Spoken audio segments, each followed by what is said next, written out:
human anatomy has a study. और मैंने ऐसा भी सुना है कि जब स्पाइन सर्जरी होती है तब कुछ स्क्रू या सड़िया कुछ भी होता है एक स्पेसिफिक, तो उससे पेशेंट झुक नहीं पाता है, तो उसमें प्रॉब्लम आती है। ऐसा कुछ होता है कि कई बार अलाइनमेंट चेक, ऑपरेशन के पहले अलाइनमेंट चेक करता है, उसका जो क्या डिसीज़ है वो देखता है, डिस्क कितना कंप्रेशन है, डिस्क रिप्लेसमेंट की ज़रूरत है कि नहीं, स्क्रू डालने की ज़रूरत है कि नहीं, वो सब चेक करता है।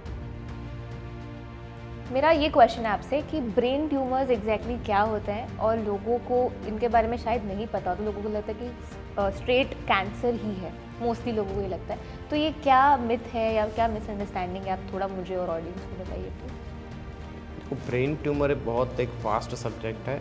मतलब ब्रेन ट्यूमर मीन्स दिमाग के अंदर कोई गांठ गठन होती है, उसे ब्रेन ट्यूमर कहते हैं। बट वो गठन सिर्फ कैंसर की ही नहीं होती। मतलब मोस्टली लोगों को लगता है कि ब्रेन ट्यूमर बहुत रिस्की होता है, so people are very scared of doing it.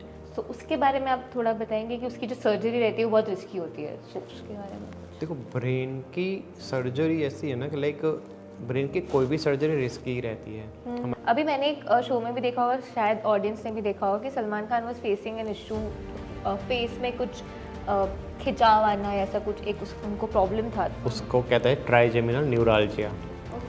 उसमें ऐसा होता है कि अपने चेहरा जो होता है ना, उस पर करंट के झटके जैसा पेन होता है। एंड ऑल्सो एपिलेप्सी की ट्रीटमेंट किस तरीके से होती है? एपिलेप्सी की ट्रीटमेंट मतलब बहुत ब्रॉड है वो भी। तो उसमें इनिशियली तो हम मेडिसिन से कवर करता है कि अगर मेडिसिन एंटी एपिलेप्टिक मेडिकेशंस आती है।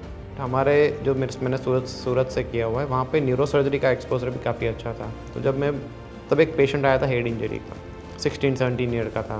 अच्छा। और वो कोमेटस कंडीशन में आया था, और उसका सीटी स्कैन हुआ तो उसमें ईडीएच मतलब कि एक्स्ट्रा ड्यूरल हेमरेज आया, और पेशेंट कोमेटस था, कोमा में था, वेंटिलेटर पे था। उसके रिलेटिव इतने होपलेस हो गए थे कि अब वो बचना मुश्किल था। फिर जो हमारे वहाँ न्यूरो सर्जन थे वो आए, उन्होंने सीटी स्कैन देखा, समझाया कि उसमें ऑपरेशन तुरंत करना पड़ेगा, और ऑपरेशन करके पेशेंट नेक्स्ट डे मॉर्निंग में कॉन्शियस हो गया। Hello listeners, welcome back to another podcast of TFB media. मेरा नाम है दिशा मानिक, और आज हमारे साथ एक ऐसे डॉक्टर मौजूद हैं जिन्होंने सिर्फ पेशेंट्स का इलाज नहीं किया है, बल्कि उन्हें नॉर्मल ज़िंदगी दी है, जैसे हम लोग जी रहे हैं, जैसे हम चल रहे हैं, बैठ रहे हैं, सोच रहे हैं, सेंस कर पाते हैं चीज़ों को, एक नॉर्मल ज़िंदगी। I am talking about Dr. Deep Parmar with us, who is very renowned in neuro and spinal surgery, and he has more than 8 years of experience in neuro and spinal surgeries. So welcome Dr. Deep Parmar. Thank you so much for coming Thank here. you. How are you? I'm fine. ठीक है, तो सबसे पहले मेरा question आपके लिए ये है कि आपकी MBBS की जर्नी कैसे शुरू हुई, और क्या क्या अप्स एंड डाउन्स आपको देखने को मिले। Just go back through your own story and let us know. तो MBBS का एडमिशन मैंने 2007 में लिया था, और मतलब काउंसलिंग वेरी टफ थी, और पहले मुझे डेंटल में मिला था एडमिशन, बट फिर रीशेड्यूलिंग और रीकाउंसलिंग हुआ। तो उसमें मुझे सूरत में गवर्नमेंट मेडिकल कॉलेज में एडमिशन मिल गया था MBBS का। तो 2000 और इनिशियली जब मेरा पूरा अहमदाबाद का बेस्ड हूँ, तो अहमदाबाद में से घर से दूर जाना था, तो 5 साल घर से दूर रहा, सूरत रहा, और वहाँ MBBS मैंने कंप्लीट की। अप्स एंड डाउन्स में तो like medical study as such tough ही है, तो हॉस्टल लाइफ, फिर ये स्टडी, एग्ज़ाम्स, एंड फिर पास होना, ये सब बहुत टफ तो था। मतलब लगता है कि बहुत सिंपल होता है, but only you know how your struggles is. And when you were a child, okay, तो when did you feel that you want to be a doctor? मतलब डॉक्टर बनना ऐसे क्या होता है कि लाइक देखो, to be frank, in Gujarati family ऐसे जब पढ़ता है तब मेन तो 2 स्ट्रीम ही हमारे दिमाग में होता है, one is engineer and one is doctor. Correct. तो मेरे घर में ऐसे कोई डॉक्टर तो बड़ा डॉक्टर था नहीं। मेरी कज़िन है जो मेरे से पहले डॉक्टर बनी हुई थी। एंड फिर जब मेरे 10th ख़त्म हुआ, मेरे मार्क्स अच्छे आए थे, तो फिर मैंने फिर बायोलॉजी लेने का सिलेक्ट किया था, और फिर वही बायोलॉजी में, उसमें भी 12th में भी बहुत अच्छे मार्क्स आ गए, तो फिर डॉक्टर में आ गया। मतलब इन थोड़ा पढ़ाई में अच्छे थे। करेक्ट। ओके, जैसा कि आपने बताया आप एक न्यूरो सर्जन है, राइट? तो आपकी लाइफ काफ़ी हेक्टिक होती है ऑब्वियसली, तो आप इस बीच में how do you cope up with your patients? कैसा रहता है आपका उनके साथ इंटरेक्शन और ये सब? लाइक पेशेंट्स या पेशेंस? दोनों दोनों आंसर। देखो न्यूरो सर्जन की लाइफ ऐसा हेक्टिक होती है, वो सही बात है, बट इतना भी ऐसा नहीं होता है, वो अपने पे डिपेंड करता है कि किस तरह से हम उसको प्लान करते हैं। फिलहाल as a neurosurgeon emergencies भी आती है मेरी लाइफ में, लाइक बहुत बार ऐसे महीने में होता है कि महीने में एटलीस्ट 5 to 6 टाइम ऐसे होता है कि रात को 2 या 3 बजे कॉल आता है, पेशेंट्स आता है, देखने जाना पड़ता है।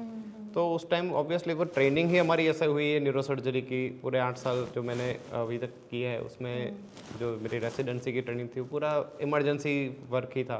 करेक्ट। तो इसी वजह से वो धीरे धीरे करके कोप अप हो जाता है। और मेरा नेचर वैसे ऐसा है, मैं ज़्यादा एंग्री ऐसा कुछ मेरा इशू आता नहीं कभी, तो इसलिए मैं काम हूँ थोड़ा, तो ये सब कोप अप हो जाता है। मतलब कई बार ऐसा होता है कि लाइक कंटिन्यूसली 48 आवर्स घर ना गए और हॉस्पिटल में रहे, ऐसा भी होता है। ओके। और एक दिन में 8 to 9 सर्जरीज भी की हुई है। 8 to 9 सर्जरी एक दिन में? Yes, one day. तो इसलिए ये सब ट्रेनिंग बेस्ड ही है। ट्रेनिंग ऐसे हुई है तो फिर वो ऐसे कोप अप हो जाता है। 100%। मेरा ये क्वेश्चन है आपसे कि ब्रेन ट्यूमर्स एग्जैक्टली क्या होते हैं, और लोगों को इनके बारे में शायद नहीं पता हो, तो लोगों को लगता है कि स्ट्रेट कैंसर ही है, मोस्टली लोगों को ये लगता है। तो ये क्या मिथ है या क्या मिसअंडरस्टैंडिंग है, आप थोड़ा मुझे और ऑडियंस को बताइए प्लीज। देखो ब्रेन ट्यूमर बहुत एक वास्ट सब्जेक्ट है। मतलब ब्रेन ट्यूमर मीन्स दिमाग के अंदर कोई गांठ गठन होती है, उसे ब्रेन ट्यूमर कहते हैं। बट वो गठन सिर्फ कैंसर की ही नहीं होती, तो बॉडी के अन्य जो ऑर्गन्स है उसमें जो कैंसर होता है और ब्रेन में कैंसर होता है उसमें बहुत फ़र्क होता है। ओके। तो जैसे हर कैंसर मतलब हर ट्यूमर की तरह ब्रेन ट्यूमर भी 2 में डिवाइडेड होता है। एक वन होता है बिनाइन, सेकेंड होता है मैलिग्नेंट। ओके। मैलिग्नेंट मीन्स जहरी कैंसर बोलते हैं लेमन लैंग्वेज में, और बिनाइन मीन्स जो सादा कैंसर होता है। ओके। तो इस तरह से ब्रेन ट्यूमर के 2 पार्ट पड़ते हैं, फिर उसमें भी बहुत सारे पार्ट्स होते हैं। तो ट्यूमर मीन्स के ब्रेन के जो सेल्स होते हैं उसमें कुछ एबनॉर्मलिटी हो जाती है। वो अपने जेनेटिक्स के अंदर कुछ एबनॉर्मल होती है, या फिर कोई ऐसे प्रीडिस्पोज्ड फैक्टर्स होते हैं जिसकी वजह से कुछ सेल्स में चेंजेस हो गए होते हैं, उसकी वजह से वो ट्यूमर का ग्रोथ होता रहता है। सेल्स नए नए बनते जाते हैं, फिर वो इकट्ठे होते हैं, और फिर वो धीरे धीरे करके एक ग्रुप ऑफ सेल्स बना देते हैं, उसको ट्यूमर बोलते हैं। ओके, गांठ जिसको गठन, हाँ। तो वही धीरे धीरे करके बढ़ता जाता है। ओके। लोगों के अंदर जो मिथ है ब्रेन ट्यूमर की ऐसे है कि एक बार ब्रेन ट्यूमर हो गया तो इट मीन्स के खेल खत्म, बट ऐसा नहीं होता। ब्रेन ट्यूमर आज के ज़माने में इजीली ट्रीटेबल है। ऑब्वियसली 100% तो हम नहीं सारे ब्रेन ट्यूमर ट्रीट नहीं कर सकते, बट 90% ब्रेन ट्यूमर के अगेंस्ट हमारे पास ट्रीटमेंट है। और उसमें भी ब्रेन ट्यूमर की ऐसी बात है कि ब्रेन ट्यूमर की most of the treatment surgical है। हाँ, ऑब्वियसली। बॉडी के अंदर जैसे कोई फेफड़े का कैंसर है या फिर लीवर का कैंसर है तो उसमें आप कीमोथेरेपी, रेडियोथेरेपी पहले दे सकते हैं, बट ब्रेन ट्यूमर में ऐसा नहीं है। अगर ब्रेन ट्यूमर में मेजोरिटी टाइप सर्जिकली उसकी ट्रीटमेंट है। तो ऐसे कौन से सिम्टम्स हैं जो स्टार्टिंग में फील होते हैं किसी पेशेंट को, मतलब कि वो कह सके कि that person has a brain tumour? कोई ऐसे सिम्टम्स हैं? ऐसा कोई ऐसा कोई एक सिम्टम नहीं है कि जिससे ब्रेन ट्यूमर पूरा डायग्नोस हो सकता है, बट हाँ ऐसे लंबे समय से किसी को ऐसा कुछ कंटिन्यूसली कोई एक दिमाग में एक तरफ का हेडेक हो रहा हो, फिर ब्लरिंग ऑफ विजन आ रहा हो, साथ में चक्कर आने लगे, विजन टू लाइक सी, मतलब देखने में हाँ प्रॉब्लम, देखने में प्रॉब्लम आने लगे, फिर चक्कर आने लगे हो, एक तरफ के हाथ या पैर में कमजोरी चालू हो जाए, या फिर खींच लाइक मिर्गी का दौरा बोलता है, एपिलेप्सी जिसको बोलते हैं, वो चालू हो जाए, सीजर्स चालू हो जाए, फिर बोलने में स्लरिंग ऑफ स्पीच हो जाए, बोलने में लड़खड़ाने लगे। ये सारे सिम्टम्स जब पेशेंट को होने लगता है तो उसको समझना चाहिए कि कुछ उसके दिमाग में ऐसी चीज़ है जो उसको ये सब चीज़ें सिम्टम्स पैदा कर रही है। बट वही चीज़ है कि वो इग्नोरेंस जो होती है पेशेंट में वो बहुत ज़्यादा है कि लाइक ये एक, और ये सब बहुत ही स्लो प्रोग्रेसिंग होता है कि लाइक ऐसा नहीं कि आज आपको हेडेक हुआ कल ब्लरिंग ऑफ विजन हो जाएगा परसों चक्कर, ऐसा नहीं होगा। इट्स अ प्रोसेस कि लाइक 2 to 3 मंथ आपको सिर्फ हेडेक होगा, वो भी एकदम माइनर सा। कई बार तो हेडेक भी नहीं होगा, और कई बार ऐसा होगा कि आप जैसे उठते हो और अचानक से चक्कर आ गए, बैठ गए, तो सब लोगों को लगता है कि वो नॉर्मल है वो, हाँ, मतलब वो नॉर्मल लगता है। बट ऐसा 1-2 बार होता है तो ऑब्वियसली नॉर्मल होता है, बट जब बारी बारी ऐसी चीज़ होने लगे देन उनको फिर उसका रिपोर्ट करवाना चाहिए, कंसल्टेशन करना चाहिए। सो अगर ऐसे सिम्टम्स ऑडियंस को कभी हो रहे तो be very cautious about it, and we have doctor साहब with us to cure it as well. So moving on to the next question, मतलब मोस्टली लोगों को लगता है कि ब्रेन ट्यूमर बहुत रिस्की होता है, so people are very scared of doing it. तो उसके बारे में आप थोड़ा बताएंगे कि उसकी जो सर्जरी रहती है वो बहुत रिस्की होती है, सो उसके बारे में कुछ। देखो ब्रेन की सर्जरी ऐसी है ना कि लाइक ब्रेन की कोई भी सर्जरी रिस्क ही रहती है। हमारा काम ही ऐसा है कि न्यूरो जो वर्ड है वो रिस्क के साथ ही जुड़ा हुआ है, और हर एक सर्जरी में रिस्क एक्सप्लेन ही होता है। अब वो ट्यूमर किस जगह का है ब्रेन में, किस लोब का है, उसके ऊपर डिपेंड करता है कि उसमें आगे हमें क्या क्या रिस्क पेशेंट को समझाने पड़ता है कि भाई ये जो सर्जरी होगी उसमें ये रिस्क रहे हुए होते हैं। बट लोगों के दिमाग में क्या है कि एक बार ब्रेन की सर्जरी हुई मतलब पेशेंट कोमा में। हाँ, ऐसा- ये इनफैक्ट मैंने भी हाँ, काफ़ी बार सुना हुआ है। और ये इंडियन पॉपुलेशंस में बहुत ऐसा मैंने तो बहुत देखा है, क्योंकि मैं दिल्ली भी रहा हूँ, मैंने गुजरात में भी इतनी प्रैक्टिस की, मैंने बहुत मेरा रोज का जो पेशेंट्स आते हैं वही क्वेश्चन पूछते कि ब्रेन की सर्जरी तो सर्जरी उसके बाद तो कोमा में ही जाएंगे ना, बट ऐसा नहीं होता। ओके। ब्रेन की सर्जरी आज के लेवल में इतनी एडवांस हो चुकी है कि हम पूरी माइक्रोस्कोपिक सर्जरी आती है और उसमें हम ब्रेन के कुछ कुछ फाइबर्स को हम बचा सकते हैं और हम उसमें प्रॉपर रिजल्ट भी दे सकते हैं। मतलब इसमें सक्सेस रेट है बहुत अच्छा है। मतलब ब्रेन ट्यूमर सर्जरी आज के ज़माने में हम सेफ बना सकते हैं with use of technology. Technology. मतलब ऐसा नहीं है कि ब्रेन ट्यूमर हो गया तो उसका कोई ट्रीटमेंट नहीं है। और ऐसा क्यों है कि मतलब बिकॉज ऑफ द पेशेंट्स की मतलब they are very afraid of doing this surgery, तो आप जो कहते हैं ना कि मतलब they know they have the problem but वो डरते हैं। लाइक वही मैं को एग्जांपल देता हूँ, जैसे किसी का एक बच्चा है 15 से एडल्ट बच्चा है, इसको ब्रेन ट्यूमर हुआ है। अच्छा, वो मतलब ऐसा कोई स्पेसिफिक एज नहीं होती ना, ब्रेन ट्यूमर में ऐसा कुछ नहीं होता कि बहुत सारे पेशेंट, मैंने 3 ईयर का भी ब्रेन ट्यूमर ऑपरेट किया हुआ है और 87 ईयर का भी ऑपरेट किया हुआ है। मतलब कभी भी इट कैन हैपन। हाँ, it can happen any time, और हर एक ट्यूमर का कुछ स्पेसिफिकेशंस होता है तो उसके अकॉर्डिंग होता है। बट वही है कि लाइक आपको जब एक बच्चा, मैं एग्जांपल दे रहा हूँ कि 15-17 ईयर में उसको डायग्नोज हुआ ब्रेन ट्यूमर है, करेक्ट। उसको सिम्टम था हेडेक था, एक तरफ का हाथ में वीकनेस चालू हो गई थी और चलने में दिक्कत थी, बोलने में दिक्कत थी। बट उन लोगों को वही कि जो रिलेटिव्स होते हैं पेशेंट के, वो क्या समझाते हैं कि भाई इसकी तो सर्जरी नहीं करवानी होती है, कि एक करोगे तो बच्चा मर जाएगा, ये होगा, मोस्टली के भी छोटा है, अभी छोटा है, अभी नहीं कराओ। तो वो जैसे जैसे उन्होंने दिन बिगाड़े वैसे वैसे ट्यूमर उसके लिए रुका नहीं, ट्यूमर तो अंदर दिमाग में बढ़ ही रहा था। पहले जो 3 सेंटीमीटर का था वो धीरे धीरे धीरे करके 6 to 7 मंथ में 5 सेंटीमीटर का हो गया, और वो वीकनेस और बढ़ गई, पैरालिसिस कंप्लीट हो गया, और फिर जब उसको कंप्लीट एक कोमेटस मतलब कॉन्शियस लेवल भी डाउन हो गया, उसके बाद फिर उन्हें लगा कि ना वो अब तो कोई चारा नहीं रहा, फिर सर्जरी कराने के लिए गए। But that would be very hard, no, for the doctors specifically. जितने टाइम आप बिगाड़ते हो सर्जरी तक पहुंचने में, जितना लेट किया उतना ही आपको रिजल्ट में भी अच्छा नहीं मिल सकता। ब्रेन ट्यूमर की सर्जरी में ऐसा है कि जितना अर्ली आप उसको डायग्नोस किया, और डायग्नोस के बाद अगर आप treatment as early as possible start करोगे तो आपको अच्छा रिजल्ट मिल सकता है। ओके, ब्रेन ट्यूमर के साथ साथ एक और ऑडियंस के भी दिमाग में आता है, मेरे दिमाग में भी है, विच इज़ ब्रेन हैमरेज। उसके बारे में आप थोड़ी डिटेल्स शेयर कीजिए। देखो, मेनली ब्रेन हैमरेज जो है तो वो 2 टाइप के होते हैं। एक होता है हाइपरटेंसिव ब्लीड, इट मीन्स के कोई पेशेंट को लंबे समय से बीपी की बीमारी है और वो बीपी अचानक बढ़ जाने की वजह से दिमाग में कोई नली जो होती है वो फट जाती है, उसको हाइपरटेंसिव ब्लीड बोलते हैं। सेकेंड जो होता है वो होता है ट्रॉमेटिक, कि लाइक जैसे कोई किसी को रोड ट्रैफिक एक्सीडेंट हुआ, वो एक्सीडेंट से हेमरेज हुआ, वो भी एक हेमरेज, बट वो पूरा डिफरेंट टॉपिक है, उसके बाद में बात करेंगे। जो हाइपरटेंसिव ब्लीड है, मतलब वो बहुत बार देखा गया है कि लोगों को लाइक किसी भी पेशेंट को 15 साल से बीपी की बीमारी है, वो रेगुलर मेडिसिन ले रहा था, 10 साल तक उसने लिया, फिर वो उसको लगा कि अब क्या रोज बीपी की दवाई लेने की, तो उसने धीरे धीरे करके बंद कर दी दवाई। जैसे ही बंद करी फिर उसका बीपी 200-250 से शूटअप हो गया। शूटअप हुआ तो फिर उसको ब्रेन हेमरेज हो जाता है, और जैसे ही हेमरेज होता है तो फिर उसके जहाँ मतलब ब्रेन में ऐसा है कि अगर राइट साइड का हेमरेज होता है तो लेफ्ट साइड का हाथ पैर पैरालिसिस हो जाता है, लेफ्ट साइड का होता है तो राइट साइड का हो जाता है। वो थोड़ा पढ़ने में भी आया था, मतलब we are not study but I know कि वो अपोजिट रिएक्ट करता है। और सर, जिन लोगों को ऑलरेडी बीपी की प्रॉब्लम होती है तो वो पूरी लाइफ टाइम चलती है कि it is curable as well? देखो, ब्लड प्रेशर जो उसकी दवाई है, मतलब उसको हाइपरटेंशन बोलते हैं, तो वो ऐसी चीज़ है कि हाइपरटेंशन एक क्रोनिक डिसीज़ है, वो कोई अक्यूट मतलब ऐसा नहीं कि भी आज हुआ कल नहीं होगा, ऐसा नहीं। वो एज के साथ, जैसे आज की लाइफस्टाइल ऐसी, अब तो कई बार ऐसा हुआ है कि लाइक 30 ईयर के अडल्ट में भी हाइपरटेंशन आने लगता है। मैंने तो 16 ईयर का पेशेंट भी देखा जिसका बीपी 170-180 तक रहता है। कई बार जेनेटिक भी होता है, उनको हेरिडिटी में आया होता है हाइपरटेंशन। फिर हाइपरटेंशन के साथ अगर कोई डायबिटीज़ मिक्स हो जाए किसी को, किसी दोनों बीमारी होती है, तो ऐसे केसेस में क्या करते हैं पेशेंट अगर कंटिन्यूस प्रॉपर मेडिकेशन और प्रॉपर ट्रीटमेंट चालू रखते हैं तो आगे कोई प्रॉब्लम नहीं आती। जो अगर उसका शुगर लेवल कंट्रोल है, बीपी लेवल कंट्रोल है, तो प्रॉब्लम नहीं आती। लेकिन अगर उसने एक आध महीने 2 महीने बीपी की दवाई छोड़ दी तो फिर वो अचानक बीपी शूट अप होता है। और आप देख ही सकते हो कि आज की लाइफ ही इतनी हेक्टिक हो गई है कि स्ट्रेस लेवल बढ़ चुका है।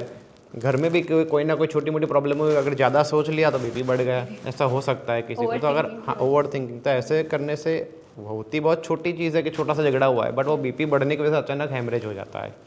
और ऐसे ऑलमोस्ट वीकली 4 to 5 केसेस तो हमारे पास आते हैं। Because of normal dispute in the house. No, not हाँ मतलब बीपी की दवाई छोड़ने की वजह से वो अनकंट्रोल्ड हाइपरटेंशन हो जाता है। तो आई डोंट मतलब बीपी की दवाई, तो मैं तो एक पेशेंट को यही कहता हूँ कि बीपी की दवाई ऐसी है कि वो एकदम छोटी दवाई आती है, 2 या 1 या 2 जो भी लेते हो आप, बट वो अपने डॉक्टर को कंसल्ट किए बिना बंद ना करो कभी। उसका बीपी की दवाई लेते रहने का कोई साइड इफेक्ट ज़्यादा नहीं होता है, बंद करने के बहुत साइड इफेक्ट हैं।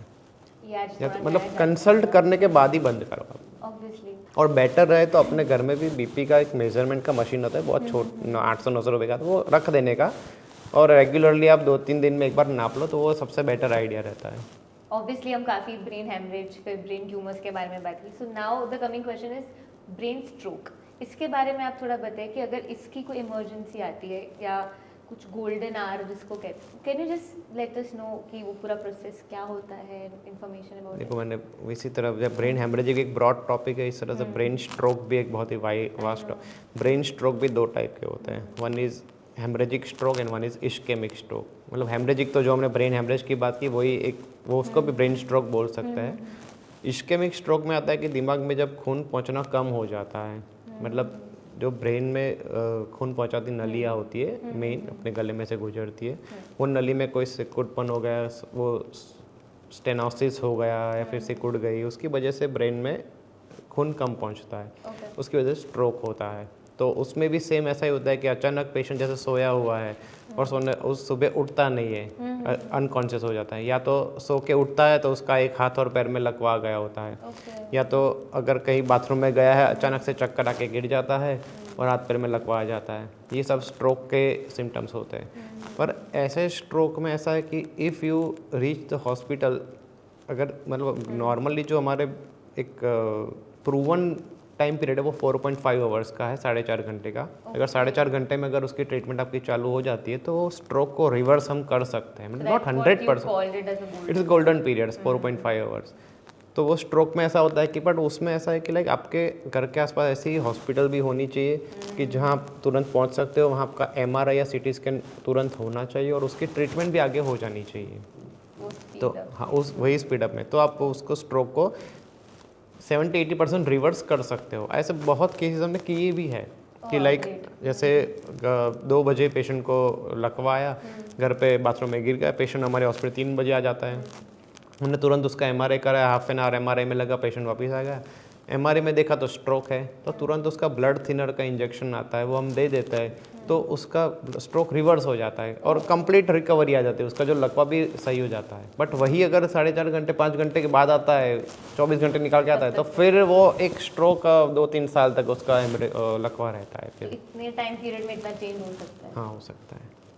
But still we have good मतलब ब्रेन का एक पीरियड है, ब्रेन में ऐसा है कि brain can survive for 3 to 8 minutes without oxygen. मतलब अगर 3 से 8 मिनट तक उसको ऑक्सीजन नहीं मिले तो वो सर्वाइव, बट जैसे जैसे वो ड्यूरेशन बढ़ता जाता है तो वो फिर इरिवर्सिबल डैमेज में कन्वर्ट हो जाता है। तो अगर उतने मिनट में अगर उसको प्रॉपर ब्लड मिल गया, जैसे हार्ट में होता है, हार्ट अटैक आता है आपके, वो एक टैबलेट आती है जिप के नीचे रख दो तो शायद हम कुछ टाइम बाय कर सकते हैं, हम हॉस्पिटल तक आराम से पहुंच सकते हैं उसमें। इसी तरह से ब्रेन में ऐसा है कि अगर आप तुरंत पहुंच जाओगे और आपका वो ट्रीटमेंट चालू हो गए, ब्लड थिनर चालू कर दिया, तो हो सकता है कि वो क्लॉट रिजॉल्व हो जाए और खून पहुंचना वापस चालू हो जाए, तो फिर अगेन रिकवरी स्टार्ट हो सकती है। बहुत सारी इन्फॉर्मेशन आज जानने को मिल रही है सर के through. Moving on to the next question, जैसे काफ़ी लोगों को ऐसा होता है कि दे हैव माइग्रेन, राइट? तो कुछ लोगों को बहुत ज़्यादा हेडेक होता है, फिर उनका नॉर्मल भी हो जाता है। तो माइग्रेन के बारे में थोड़े उसके स्टेजेस कैसे होते हैं, हाउ इट डेवलप्स, थोड़ा देखो माइग्रेन एक ऐसी बीमारी है ना कि वो एक तो सबसे पहले रॉन्गली डायग्नोस्ड चीज़ है। मतलब मोस्ट ऑफ द मेरे ओपीडी में भी पेशेंट्स आते हैं, हेडेक होता है और मुझे बोलते हैं सर मुझे माइग्रेन है, मुझे ये दवाइयों से फ़र्क नहीं पड़ रहा। ऐसा बट माइग्रेन क्या है कि माइग्रेन का एक स्पेसिफिक डेफिनेशन है, दिमाग में अपनी कुछ नसें है खून पहुंचाती हुई वो फूल जाती है दिमाग के अंदर, उसकी वजह से ड्यूरा और उसको स्ट्रेच होने के कारण जो पेन होता है उसे माइग्रेन कहते हैं। हर हेडेक माइग्रेन नहीं होता। मुझे भी एक महीने में 3-4 बार तो मुझे खुद को हेडेक होता है और मैं खुद भी ले लेता हूँ मेडिसिन, क्योंकि वो ऑब्वियसली लाइफस्टाइल ऐसी हो चुकी है, ट्रैवलिंग ये सब हो तो रहता ही है, तो मैं ऐसा नहीं डायग्नोस करूँगा मुझे माइग्रेन है। बट लोगों के दिमाग में ऐसा है कि भाई सीवियर हेडेक हुआ मतलब माइग्रेन, फिर वो कंटिन्यूसली दवाई पे ही रहता है विदाउट इवन कंसल्टेंसी ना। कंसल्ट किया होता है, किसी ने उसको बोल दिया होता है माइग्रेन है, फिर वो और कई बार तो ऐसा भी होता है माइग्रेन में एमआरआई करा के सर एमआरआई में कुछ नहीं आया, तो माइग्रेन में एमआरआई में कभी कुछ नहीं आता। हाँ वो एमआरआई नॉर्मल ही आता है माइग्रेन में। तो सबसे पहले माइग्रेन जो है तो उसके लिए प्रॉपर आपको न्यूरोलॉजिस्ट या न्यूरोसर्जन को कंसल्ट करना चाहिए माइग्रेन के लिए। और माइग्रेन के साथ उसके बहुत सारे और सिम्टम्स भी होते हैं जिसको ऑरा बोलते हैं।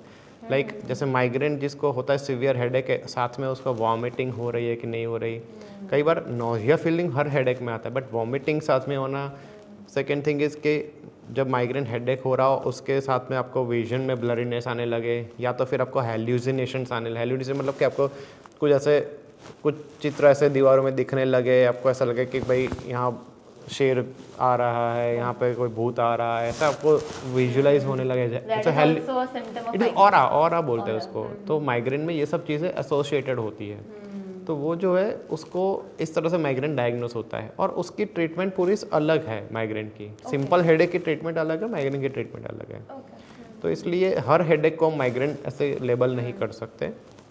और जैसे आपने बताया कि कुछ अलग अलग हिस्सों में हेडेक, मतलब कुछ स्पेसिफिकली मुझे कभी कभी होता है कि इफ यू ओवरवर्क नो तो बैक ऑफ योर हेड यहाँ पे या शोल्डर से कनेक्टेड ही होता है, जहाँ तक मुझे थोड़ा पता है, तो बैक ऑफ द हेड होता है। कुछ लोगों को कंटिन्यूस यहाँ ये पेन होता है, तो उसके क्या रीजंस होते हैं? मतलब देखो मोस्ट ऑफ ऐसे जो हेडेक होता है ना वो ऐसा होता है कि एक फ्रंटल हेडेक है आपको, तो मोस्टली उसमें ऐसा होता है कि जब किसी को आँख के नंबर्स होते हैं, चश्मा होता है बट चश्मा नहीं पहनने के कारण वो हेडेक होता है।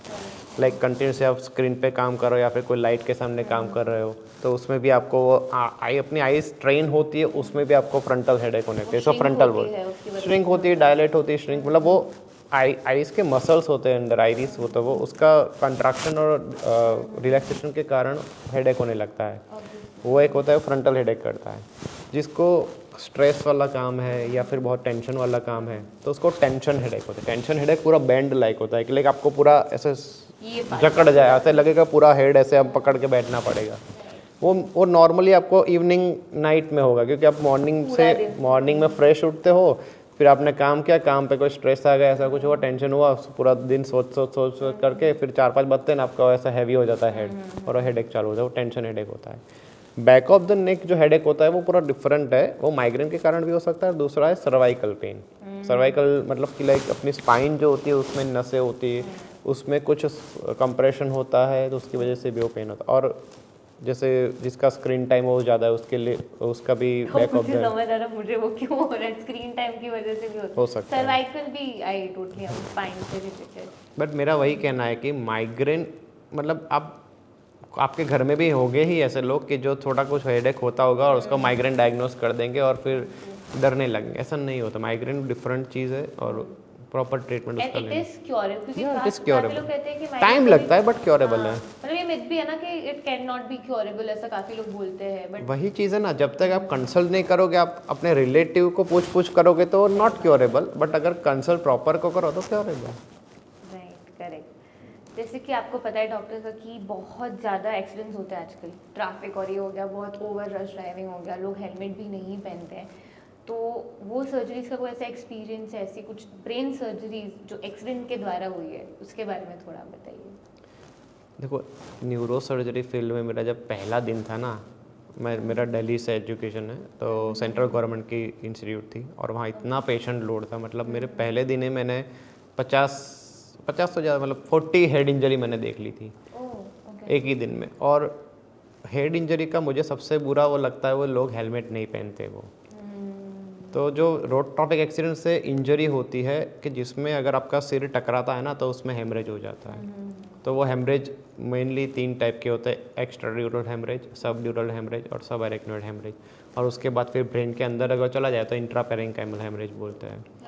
और वही जो होता है ना, मतलब पेशेंट जब आता है और वो एक्सीडेंट के बाद हमें पर्सनली बुरा लगता है, क्योंकि उसकी एक गलती के कारण वो यहाँ आया हुआ होता है। अगर उसने प्रॉपर स्पीड मैनेजमेंट किया होता, नो डाउट बहुत एक्सीडेंट तो दूसरों की गलतियों की वजह से भी होता है, बट अगर खुद भी थोड़ा केयर कर ले, अगर हेलमेट यूज़ किया होता तो इतना सीवियर हेड इंजरी नहीं होती। और हमने बहुत बार ऐसा देखा हुआ, और हमने बहुत सारे ऐसी CME और ऐसे लेक्चर्स भी दिए हुए होते हैं जब पढ़ते होते हैं तब, कि हेलमेट का यूज़ क्यों ज़रूरी है। सरकार जब हमें बताती है कि हेलमेट यूज़ करो, तो वो कोई उनको चलान में इंटरेस्ट नहीं होता, कि उनका इंटरेस्ट है कि पब्लिक अगर हेलमेट पहनेगी। और ये इंडिया में ही ऐसा है, बाकी अब आउट ऑफ इंडिया जाओगे तो वहाँ कोई रूल नहीं है, फिर भी 2 व्हीलर में भी आगे भी हेलमेट पहनेंगे, पीछे भी हेलमेट पहनेंगे। अपने वहाँ तो वो खड़ा है पुलिस वाला तो पहनेंगे, वरना नहीं पहनेंगे, ऐसा एक रूल है।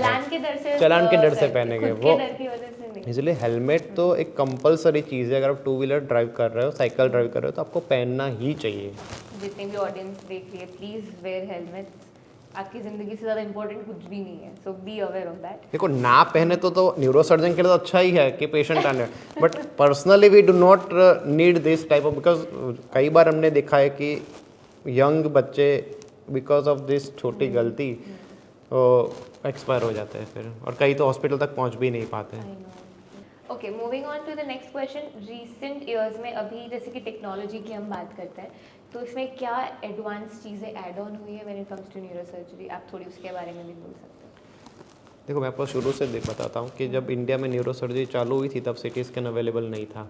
तो जो हमारे सीनियर्स हुआ करते थे वो विदाउट CT स्कैन भी उनको कुछ आइज़ की साइन से, पेशेंट के एग्जामिनेशन की साइन से उन्हें पता चलता था कि यहाँ पे हेमरेज है, वहाँ पे हेमरेज है। उस तरह से ऑपरेट करते थे।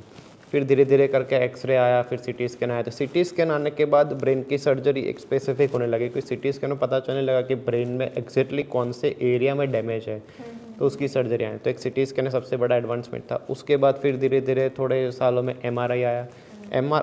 प्राइमरी इन्वेस्टिगेशन के रूप में CT स्कैन अच्छा होता है, बट MRI इज़ 99.99% स्पेसिफिक। तो उसमें बहुत सारी ऐसी चीज़ें होती है जो CT स्कैन में मिस हो जाती है, वो MRI में पता चल जाता है। तो वो भी एक टेक्नोलॉजी अच्छी है जिसमें MRI, मतलब ब्रेन की कोई भी अगर बीमारी होती है ना, तो हमें MRI एक ज़रूर करना पड़ता है। MRI के बिना हम आगे नहीं बढ़ सकते उसकी सर्जरी के लिए। तो MRI, और उसके बाद अब सर्जरी में भी इतने एडवांसेस आ गए हैं कि लाइक हमें जो स्कल होता है, स्कल को ओपन करने की ड्रिल से लेके अंदर जाने के लिए नेविगेशन, मतलब हमारे पास एक पॉइंटर भी होता है नेविगेशन के, लाइक हमें अगर डेप्थ ऑफ द ब्रेन में ऑपरेट करना है बहुत डेप्थ में, तो कुछ पॉइंटर्स होता है। हम चालू स्क्रीन में भी वो मेज़र कर सकते हैं कि हम कहाँ पे ऑपरेट कर रहे हैं।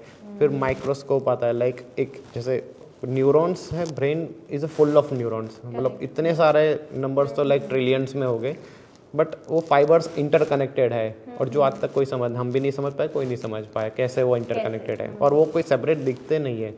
माइक्रोस्कोप में भी हम एक लेवल तक के उसको देख सकते हैं, बट माइक्रोस्कोप में भी बहुत एडवांसेस आ चुका है कि जिसमें हम ट्यूमर एंड नॉर्मल ब्रेन को सेपरेट कर सकते हैं। जैसे हेमरेज है तो वो पूरा हेमरेज हम सराउंडिंग नॉर्मल ब्रेन को डैमेज किए बिना भी निकाल सकते हैं। तो इस तरह से ब्रेन के जो सर्जरी से काफ़ी कुछ एडवांस हो चुकी है। और इसीलिए जब मैं तो बोलता हूँ कि जब हेमरेज या कई बार पेशेंट्स को क्या होता है, दिमाग की कोई चीज़ होती है, अपने आसपास के फिजिशियन उनसे मिलकर डिसाइड कर लेते हैं कि इसमें सर्जरी नहीं करवानी। बट आप जो उसके स्पेशलिस्ट होते हैं उनसे जाके कंसल्ट करो, आपके क्वेश्चंस उनको पूछो, तो फिर आपको पता चलेगा कि उसके एडवांसेस कितने हैं और उसमें हम कैसे रिस्क प्रिवेंट कर सकते हैं। नॉलेज और कंसल्टेंसी, जहाँ तक अभी तक ये कॉन्वर्जेशन पूरी चल रही है, इट्स वेरी इंपॉर्टेंट। कंसल्टेंसी तो करनी है, मतलब ब्रेन की चीज़ है तो आप सुपर स्पेशलिटी तक आपको पहुंचना ही पड़ेगा। आप नॉर्मल डॉक्टर आपके घर के आसपास, या फिर सबसे डॉक्टर्स को भी, रिलेटिव्स को पूछ के लोग डिसीजन ले लेते हैं कि वो फलाने रिलेटिव ने ये बोला तो इसलिए हमने नहीं करवाया। फिर आपने बोला ना कि जब वो एक्सट्रीम हो जाता है तब हाँ, फिर आते हैं और फिर हमारे पास कोई ऑप्शन नहीं रहता फिर। करेक्ट। आई थिंक यही मिथ है, यही लूप को ब्रेक करना है कि जब भी फर्स्ट सिम्टम या कुछ ऐसा हो, go to your doctor, go to a very well known, जो भी अभी तो सर है यहाँ पे, so you can also contact him. Great. So now moving on to the next question. सबसे कॉमन मिथ क्या है सर्जरी को लेके जो आपने बहुत सुना होगा, you are into this field now, it's been a while right, काफी टाइम से आप हो, तो कॉमन मिथ क्या सुनने को मिलता है डॉक्टर्स के बीच में, पेशेंट्स के बीच में, लोगों के बीच में, क्या कॉमन मिथ है ऐसा? देखो, 2 मिथ मुझे सबसे कॉमन लगती है। एक तो होती है रियल में पेशेंट को डर होता है कि लाइक ऑब्वियसली अगर मेरे को भी मेरे घर वाले को अगर कोई सर्जरी करानी, ब्रेन की सर्जरी करानी, तो मुझे भी डर लगेगा। वो एक नॉर्मल चीज़ है, भले मैं न्यूरो सर्जन हूँ, मुझे लगेगा। बट मैं उस डर के आगे सोचूंगा कि वन ऑप्शन का इधर कराना है या नहीं कराना सर्जरी। तो वो अगर कराना है तो फिर उसके लिए मुझे आगे जाना पड़ेगा न्यूरो सर्जन से मिलने कि भाई उसमें क्या क्या है, इस रिस्क को कैसे प्रिवेंट कर सकते हैं। तो मेन जो लोगों को डर है ना, यही है कि ब्रेन की सर्जरी हुई मतलब पैरालिसिस या कोमा आना ही है। तो ऐसा ज़रूरी नहीं है। कोमा आना, हाँ, वो तो पूरी डिफरेंट। आज के ज़माने में विथ यूज़ ऑफ टेक्नोलॉजी, मैंने बताया कि इतनी अच्छी सर्जरी हो सकती है कि जिसमें हम ऑपरेशन के बाद पेशेंट को विदाउट पैरालिसिस भी हम ठीक कर सकते हैं, और पेशेंट ब्रेन ट्यूमर निकालने के बाद भी नेक्स्ट डे चलना शुरू कर देता है। बट वही ब्रेन में कुछ लोब्स ऐसे, कुछ जगह ऐसी, अगर वहाँ का ट्यूमर होता है तो वो फिर पता ही होता है हमें कि अगर ये ऑपरेट करेंगे तो उसमें पैरालिसिस आने के चांसेस रहे हुए हैं। तो उसमें फिर हमें पेशेंट को समझाना पड़ता है कि अगर इसमें करेंगे तो चांसेस है 50% है कि इसमें पैरालिसिस हो सकता है ऐसे, क्योंकि कुछ एरियाज ही ऐसे हैं जिसमें जाके अगर ऑपरेट करोगे आप तो फिर पैरालिसिस आना जरूरी है। ओके, तो ये कॉमन सारे ये एक तो ये मिथ हो गई। सेकेंड मिथ ये है कि सबको आज गारंटी चाहिए। हाँ, कि ऐसे कई बार ऐसे फ़ोन आते हैं, दूर बैठे होते हैं, राजस्थान से फ़ोन आता है, डॉक्टर साहब गारंटी लोगे तो मैं आऊँ। अब यही जान की गारंटी की इतनी बड़ी बड़ी बातें करते हैं। हम जब पूछते हैं किस चीज़ की गारंटी, का तुम जब राजस्थान से निकलोगे अहमदाबाद आने के लिए, तुम्हारे पास कोई ड्राइवर गारंटी लेके बैठने का कि मैं आपका एक्सीडेंट नहीं कराऊंगा। ऐसा मतलब गारंटी चीज़ जो मांगते हैं ना, तो फिर हमें ऐसा लगता है कि लॉजिकल बात करो, ऐसे गारंटी जैसा नहीं। हाँ, फैक्ट्स जो साइंस के बेस पे फैक्ट्स पे बात हो सकती है। और मेरा ये कहना है कि मैं हूँ या कोई भी डॉक्टर है, कोई भी न्यूरोसर्जन, कोई भी सर्जन, कोई भी डॉक्टर होगा, वो हमेशा पेशेंट के बेनिफिट के लिए काम करता है। ठीक है, नो डाउट उसके चार्ज हायर है या लो है, दैट डजंट मैटर। बट कोई ऐसा नहीं चाहेगा कि उसका पेशेंट सर्जरी करने के बाद बिगड़ जाए। ऑब्वियसली, हाँ। बिगड़ा वो पेशेंट सही हो, वही हर डॉक्टर का एक वो एम रहता है। तो इसलिए गारंटी तो खुद बेचारा वो भी एक वही चाह रहा होगा कि उसका पेशेंट अच्छा हो के ही हॉस्पिटल से जाए। ट्रू। हाँ, और ये भी मैंने काफ़ी बार सुना है कि ब्रेन सर्जरी के बाद क्या लोगों की याददाश्त चली जाती है, पर्सनालिटी में चेंजेस आते हैं, ऐसे कुछ सिम्टम्स आफ्टर अ कोर ऐसा सर्जरी के बाद होते हैं? होता है, क्योंकि ये सब क्या है कि ब्रेन का सारा जो नेटवर्क, जो फाइबर्स नर्व रूट का है, वो पूरा एक इंटरकनेक्टेड ही है। तो उसमें कई बार पेशेंट को नॉर्मली एकदम नहीं हो पाता कि और हर सर्जरी की नहीं, लाइक ट्रॉमा की, हेड इंजरी की सर्जरी हुई या ब्रेन ट्यूमर की कोई सर्जरी, तो एक सर्जरी एक स्ट्रेस ही होता है उसके लिए। तो उसके बाद नॉर्मली उसको कोप अप करने में थोड़ा 2 या 3 महीने लग जाता है। बट उसमें वही सराउंडिंग बहुत काम करता है। उसके सराउंडिंग में लोग उनको किस तरह से टैकल करते हैं, किस तरह से उनके साथ बातें करते हैं, किस तरह से उनको समझाते हैं, ऑपरेशन के पहले की कंडीशन क्या है और बाद की क्या है। अगर ऑपरेशन के पहले कोमा में है तो डॉक्टर का यही ट्राई रहता है कि वो कोमा से बाहर कैसे आए। फर्स्ट तो यही रहता है, करेक्ट। फिर बाहर आने के बाद कैसे वो कोप अप करता है, वो नेक्स्ट स्टेज की बात है। और इन सब में बहुत टाइम लगता है। ब्रेन की अगर पेशेंट, बहुत ऐसे हमने देखे कि कोमा में अगर हमने सर्जरी की होती है, 2 या 3 महीने तक कोई रिजल्ट नहीं मिला होता, पेशेंट ऐसे as it is. But 3-4 month के बाद धीरे धीरे करके उनकी रिकवरी शुरू होती है। पहले वो बिल्कुल सोता ही रहता होता है, ऑपरेशन के बाद 3-4 महीने बाद फिर वो व्हीलचेयर में बैठना शुरू करेगा। फिर धीरे धीरे लकड़ी से, जैसे आपने वो मूवी में देखा होगा, मुन्ना MBBS में देखा होगा कि एक वो बंदा था जिसका नो डाउट उसमें कोई सर्जरी के उसने तो हाथ हिला के ऐसे कर दिया था। बट ऐसे रियल में भी हमने इंसिडेंट देखे कि जो बहुत लंबे समय से बेड रेस्ट में है, पेशेंट कोमेटस है, बट वो 6 to 8 मंथ्स के बाद अपने OPD में चल के आया होता है, भले वॉकर के साथ या लकड़ी के साथ, बट हाँ ऐसे, और बहुत खुश होके आया होता है कि भाई हो गया, वो चल रहा है। मुझे लगता है डॉक्टर्स को भी वो छोटी सी मूवमेंट्स भी अगर देखते तो दे आल्सो फील हैप्पी। हाँ, ऑब्वियसली हैप्पी, बिकॉज वो रिलेटिव के लिए भी हैप्पी नहीं, एक होप बन जाती है। Truly truly. अभी मैंने एक शो में भी देखा होगा, शायद ऑडियंस ने भी देखा होगा कि Salman Khan was facing an issue, face में कुछ खिंचाव आना है, ऐसा कुछ एक उनको प्रॉब्लम था। तो उस बीमारी को क्या बोलते हैं, हाउ इज इट? देखो, ये जो बीमारी ना वो मेरा फेवरेट टॉपिक है। मतलब उसको कहते हैं ट्राइजेमिनल न्यूराल्जिया। उसमें ऐसा होता है कि अपने चेहरा जो होता है ना, उस पर करंट के झटके जैसा पेन होता है। मतलब पूरे इनिशियल में दिन में 1 या 2 बार होगा, एकदम करंट लगेगा। जैसे हम कभी शॉक लगा है आपको कभी जैसे? हाँ, तो वैसे ही हम हाथ हटा, बट वो पेशेंट को यहाँ से करंट लगता है, और वो जैसे कुछ खाना खाने की कोशिश करे और करंट लगने लगता है, ब्रश करे, दांत पे ऐसे ब्रश टच किया तो भी करंट लगा, फेस वॉश किया तो भी करंट लगा, आँखों में पानी गया तो भी करंट लगा। ऐसा कई बार तो ऐसा होता है कि पंखे की हवा लगती है ना तो भी करंट लगने लगता है। तो वो इतना सीवियर पेन होता है, और उसका नाम है ट्राइजेमिनल न्यूराल्जिया। और वो जो पेन है वो अपने दिमाग से 5वें नंबर की नस आती होती है, 5th नर्व होती है, उसका नाम है, टोटल दिमाग में 12 नसें हैं, उसमें से 5th नर्व का नाम है ट्राइजेमिनल नर्व। उसके अंदर कोई दबाव होता है खून की नली का, वास्कुलर लूप होता है जो एमआरआई में दिखता है। तो वो लूप के कारण वो सीवियर पेन होता है, और वो पेन इतना सीवियर होता है कि कई बार पेशेंट को वो सहन ही नहीं होता और वो सुसाइड तक चले जाता है। मतलब उसका दूसरा नाम है suicidal disease. He also referred this same thing in the और उनको भी ऐसा हाँ, thought आ रहा था। बहुत पेशेंट मेरे पास आए होते हैं, वो अटेम्प्ट करके आए होते हैं कि भाई अब, पर बाद में उनको पता चला कि मैं उसकी सर्जरी करता हूँ। तो मतलब बहुत पेशेंट की हिस्ट्री में मैंने देखा कि उन्होंने कई बार अटेम्प्ट किए होते कि भाई, क्योंकि वो पेन इतना, हमें होगा तो हम भी नहीं झेल पाएंगे वो पेन, और वो इतना सीवियर पेन है कि अनबेरेबल पेन होता है। तो और उसका डायग्नोसिस करना डिफ़िकल्ट है सबसे पहले तो, क्योंकि वो न्यूरोसर्जन के अलावा कोई यूजुअली कर नहीं सकता, और वो डायग्नोसिस करने के बाद ट्रीटमेंट भी उसका डिफ़िकल्ट है, क्योंकि इनिशियल ट्रीटमेंट में आता है कि मेडिसिन आती है उसकी, और पूरे दुनिया में 1 या 2 टाइप की मेडिसिन है, वही हम ले सकते हैं। अगर उसमें रिलीफ हो गया तो ठीक है, बट कुछ ड्यूरेशन में उसका कुछ डोजेस है, अगर उसके बाद भी उसका रिलीफ नहीं हुआ तो फिर 2 ट्रीटमेंट आती है। एक होती है इंजेक्शन होता है, यहाँ से रेडियो फ्रिक्वेंसी होती है कि यहाँ से एक इंजेक्शन जाता है, वो 5वें नंबर की नस को जला देता है। वो टेम्पररी इलाज होता है, जिसमें किसी को 2 दिन की राहत मिलती है, किसी को 2 महीने की मिलती है, किसी को 2 साल की मिलती है राहत, बट वो अगेन रिकरेंस होता है। परमानेंट ट्रीटमेंट जो है वो है MVD सर्जरी, माइक्रोवास्कुलर डिकम्प्रेशन। तो वो माइक्रोवास्कुलर डिकम्प्रेशन, जिसमें कान के पीछे से सर्जरी होती है, बहुत ही ब्यूटीफुल सर्जरी है और बहुत ही कम न्यूरोसर्जन्स करता है वो, और वो मेरा फेवरेट टॉपिक है, मुझे बहुत अच्छा लगता है, क्योंकि मैंने बहुत सारी सर्जरी ऐसे की है। और वो पेशेंट में मॉर्निंग में सर्जरी करते हैं, इवनिंग में पेन चला जाता है, और वो इतना रिलीफ फील करता है ना, मतलब उसका रिजल्ट माइंड ब्लोइंग होता है, क्योंकि वो पेन से बाहर आना बहुत ही अच्छा। और ऑल्सो काफ़ी लोग मिर्गी का दौरा जिसे कहते हैं, तो उसके बारे में थोड़ा बताइए कि why it happens and is it curable और कैसे रहता है? देखो, मिर्गी का दौरा एक हिंदी शब्द है, गुजराती में उसको खैंच बोला जाता है, खैंच की बीमारी, इंग्लिश में एपिलेप्सी या सीजर्स बोलते हैं।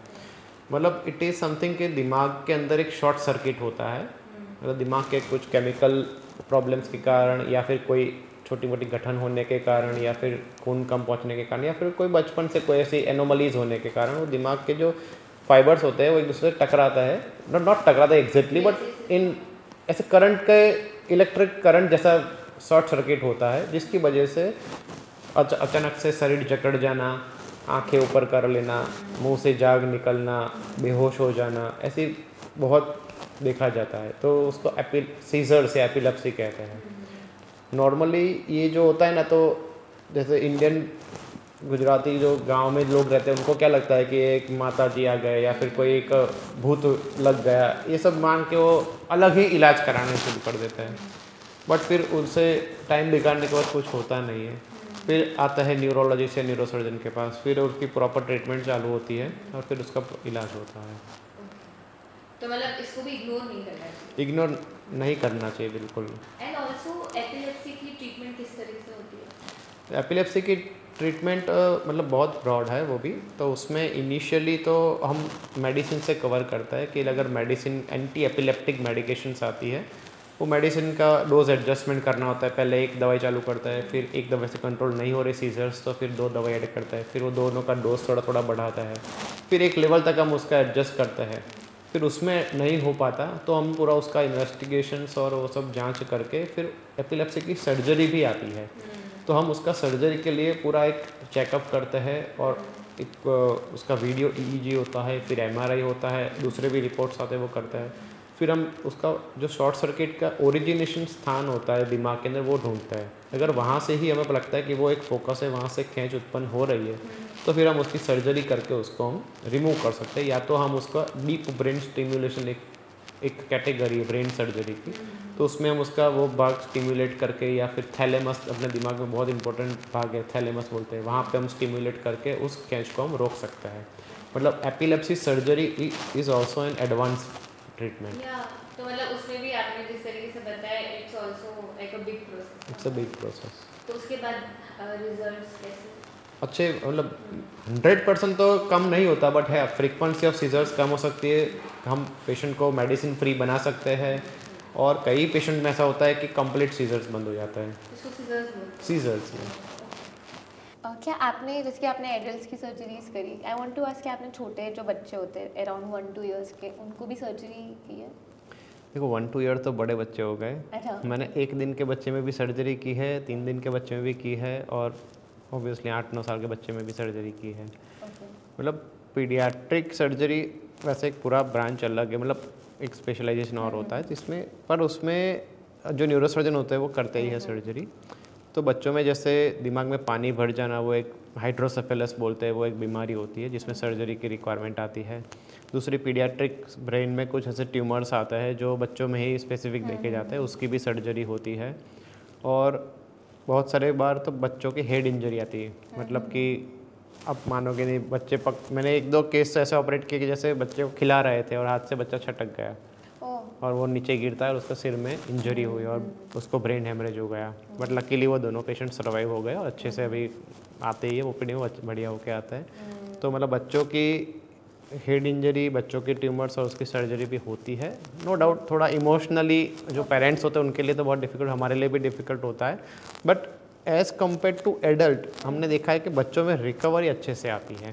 क्योंकि उनका ग्रोइंग फेज़ होता है, उनका ब्रेन भी डेवलपमेंटल फेज़ में होता है, तो उनमें अगर जब सर्जरी होती है ना तो उनका थोड़ा अच्छे से हो जाता है। सिर्फ दिक्कत तब आती है जब बच्चे को ड्यूरिंग प्रेगनेंसी हाइपोक्सिया हो गया होता है, लाइक कि ऑक्सीजन कम कर मिलने की वजह से कुछ डैमेज हो गया होता है ब्रेन में। तो जैसे आपने कई बार देखा होगा कुछ बच्चे डेवलपमेंटल डिले हो जाते हैं, या फिर कुछ न्यूरोलॉजिकल कुछ एबनॉर्मलिटीज ऐसी होती है जिसमें सर्जरी भी कुछ हेल्प नहीं कर सकती। तो ऐसे केसेस में वी आर हेल्पलेस कि उसकी मतलब अटेंशन वाला जो मतलब अटेंशन डेफिसिट जो डिसऑर्डर होता है, तो उसमें उनका डेवलपमेंटल डिले हो जाता है, फिर एज बढ़ती जाती है बट उनका दिमागी डेवलपमेंट उतना नहीं हो पाता। ऐसे केसेस में कोई सर्जरी नहीं हो सकती। बट जैसे हाँ, मतलब नॉट प्रेगनेंसी बट कुछ ऐसा ड्यूरेशन आया होता है जिसमें ब्रेन में हाइपोक्सिक डैमेज हो गया होता है और उसका, और अभी तो बहुत कम है, सरकार ने इतनी सारी योजना बनाई है प्रेग्नेंट महिलाओं के लिए, बट पहले ऐसा था कि ड्यूरिंग प्रेगनेंसी लोग इतना केयर भी नहीं करते थे और कोई विटामिन की दवाइयाँ भी नहीं लेते थे। तो तब उसके पहले के ज़माने में कॉन्जेनिटल एनोमलीज बहुत ज़्यादा होती थी। अब तो उसका जो फ्रीक्वेंसी बहुत कम होने लगा है। कंजेनिटल एनोमली मतलब कि प्रेगनेंसी के दरमियान अगर कुछ विटामिन मदर को लेने ही पड़ता है जिसका बच्चों के उसका डेवलपमेंटल जो फेज़ होता है उसमें बहुत हेल्पफुल होता है, जैसे फॉलिक एसिड हो गया, मल्टीविटामिन्स हो गए उसमें, और प्रॉपर न्यूट्रिशन हो गया। अगर वो प्रॉपर नहीं लेते और अगर मदर अगर कोई स्मोकिंग या ड्रिंकिंग ज़्यादा करती है तो उनके बच्चों में भी कंजेनिटल एनोमलीज होने के चांसेस बहुत ज़्यादा रहते हैं। तो ऐसे केसेस में फिर जो उसका जो ट्रीटमेंट है ना वो अच्छे से नहीं हो पाता, क्योंकि ऐसी बीमारियों का कोई सर्जिकल ट्रीटमेंट अवेलेबल नहीं है। जो मेडिसिन से धीरे धीरे सुधरते हैं तो वो हो सकता है। तो इसीलिए बट अभी सरकार ने अच्छी अच्छी योजनाएं बनाई है जिसमें प्रॉपर गाइड किया जाता है। प्राइवेट में तो होता ही है बट जो गाँव के लोग हैं उनको भी बहुत सारी ऐसे हेल्प मिल जाती है कि उनको प्रेगनेंसी में कैसे केयर करना, तो वो भी ये सब कंजेनिटल एनोमली से बचा सकते हैं अपने बच्चों को। और अब इंसिडेंट्स बहुत कम हो चुका है पहले के ज़माने से। ओके, सो ये हमारा पूरा सेगमेंट पूरा ब्रेन के ऊपर था। We have discuss lot of segments in brain. So now coming to the spine. Okay, तो जैसे कि आजकल लोगों को कमर में दर्द बहुत होता है और बैक पेन बहुत रहता है because they use lot of gadgets, laptops, phone. तो इसके बारे में थोड़ा बताइए। देखो इसमें ऐसा है कि लाइक अभी पूरी, अब हम जो यंग लोग हैं ना उनकी लाइफस्टाइल पूरी चेंज हो गई है। मतलब हमारा क्या है कि जैसे सुबह उठता है, थोड़ा कुछ एक्सरसाइज किया तो किया, वरना काम पे चले गए, काम पे जाने के बाद घर आए, तो लैपटॉप मोबाइल यूज़ किया और सो गए, और ज़्यादा कुछ हम करते नहीं है।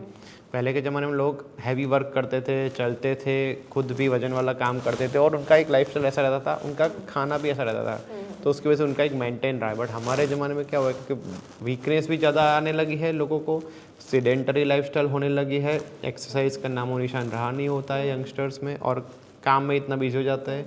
प्लस जैसे कि अभी के रोड आप देख सकते हो, जैसे मानसून सीज़न आती है, रोड एकदम खड्डे वाले हो जाते हैं, तो उस टाइम आप 2 व्हीलर या 4 व्हीलर चला रहे हो, बहुत सारा बैक पेन के इंसिडेंट्स बढ़ जाते हैं आफ्टर मानसून।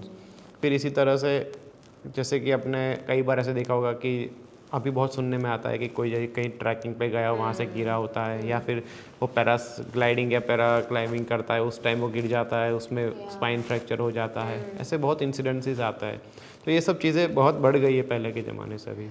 ओके, तो जैसे कमर दर्द के साथ साथ पैरों में भी दर्द होना और उसका नमनेस हो जाना, तो क्या वो नॉर्मल धीरे धीरे ठीक हो जाता है कि डॉक्टर के पास जाना चाहिए जब वो नमनेस फील होती है?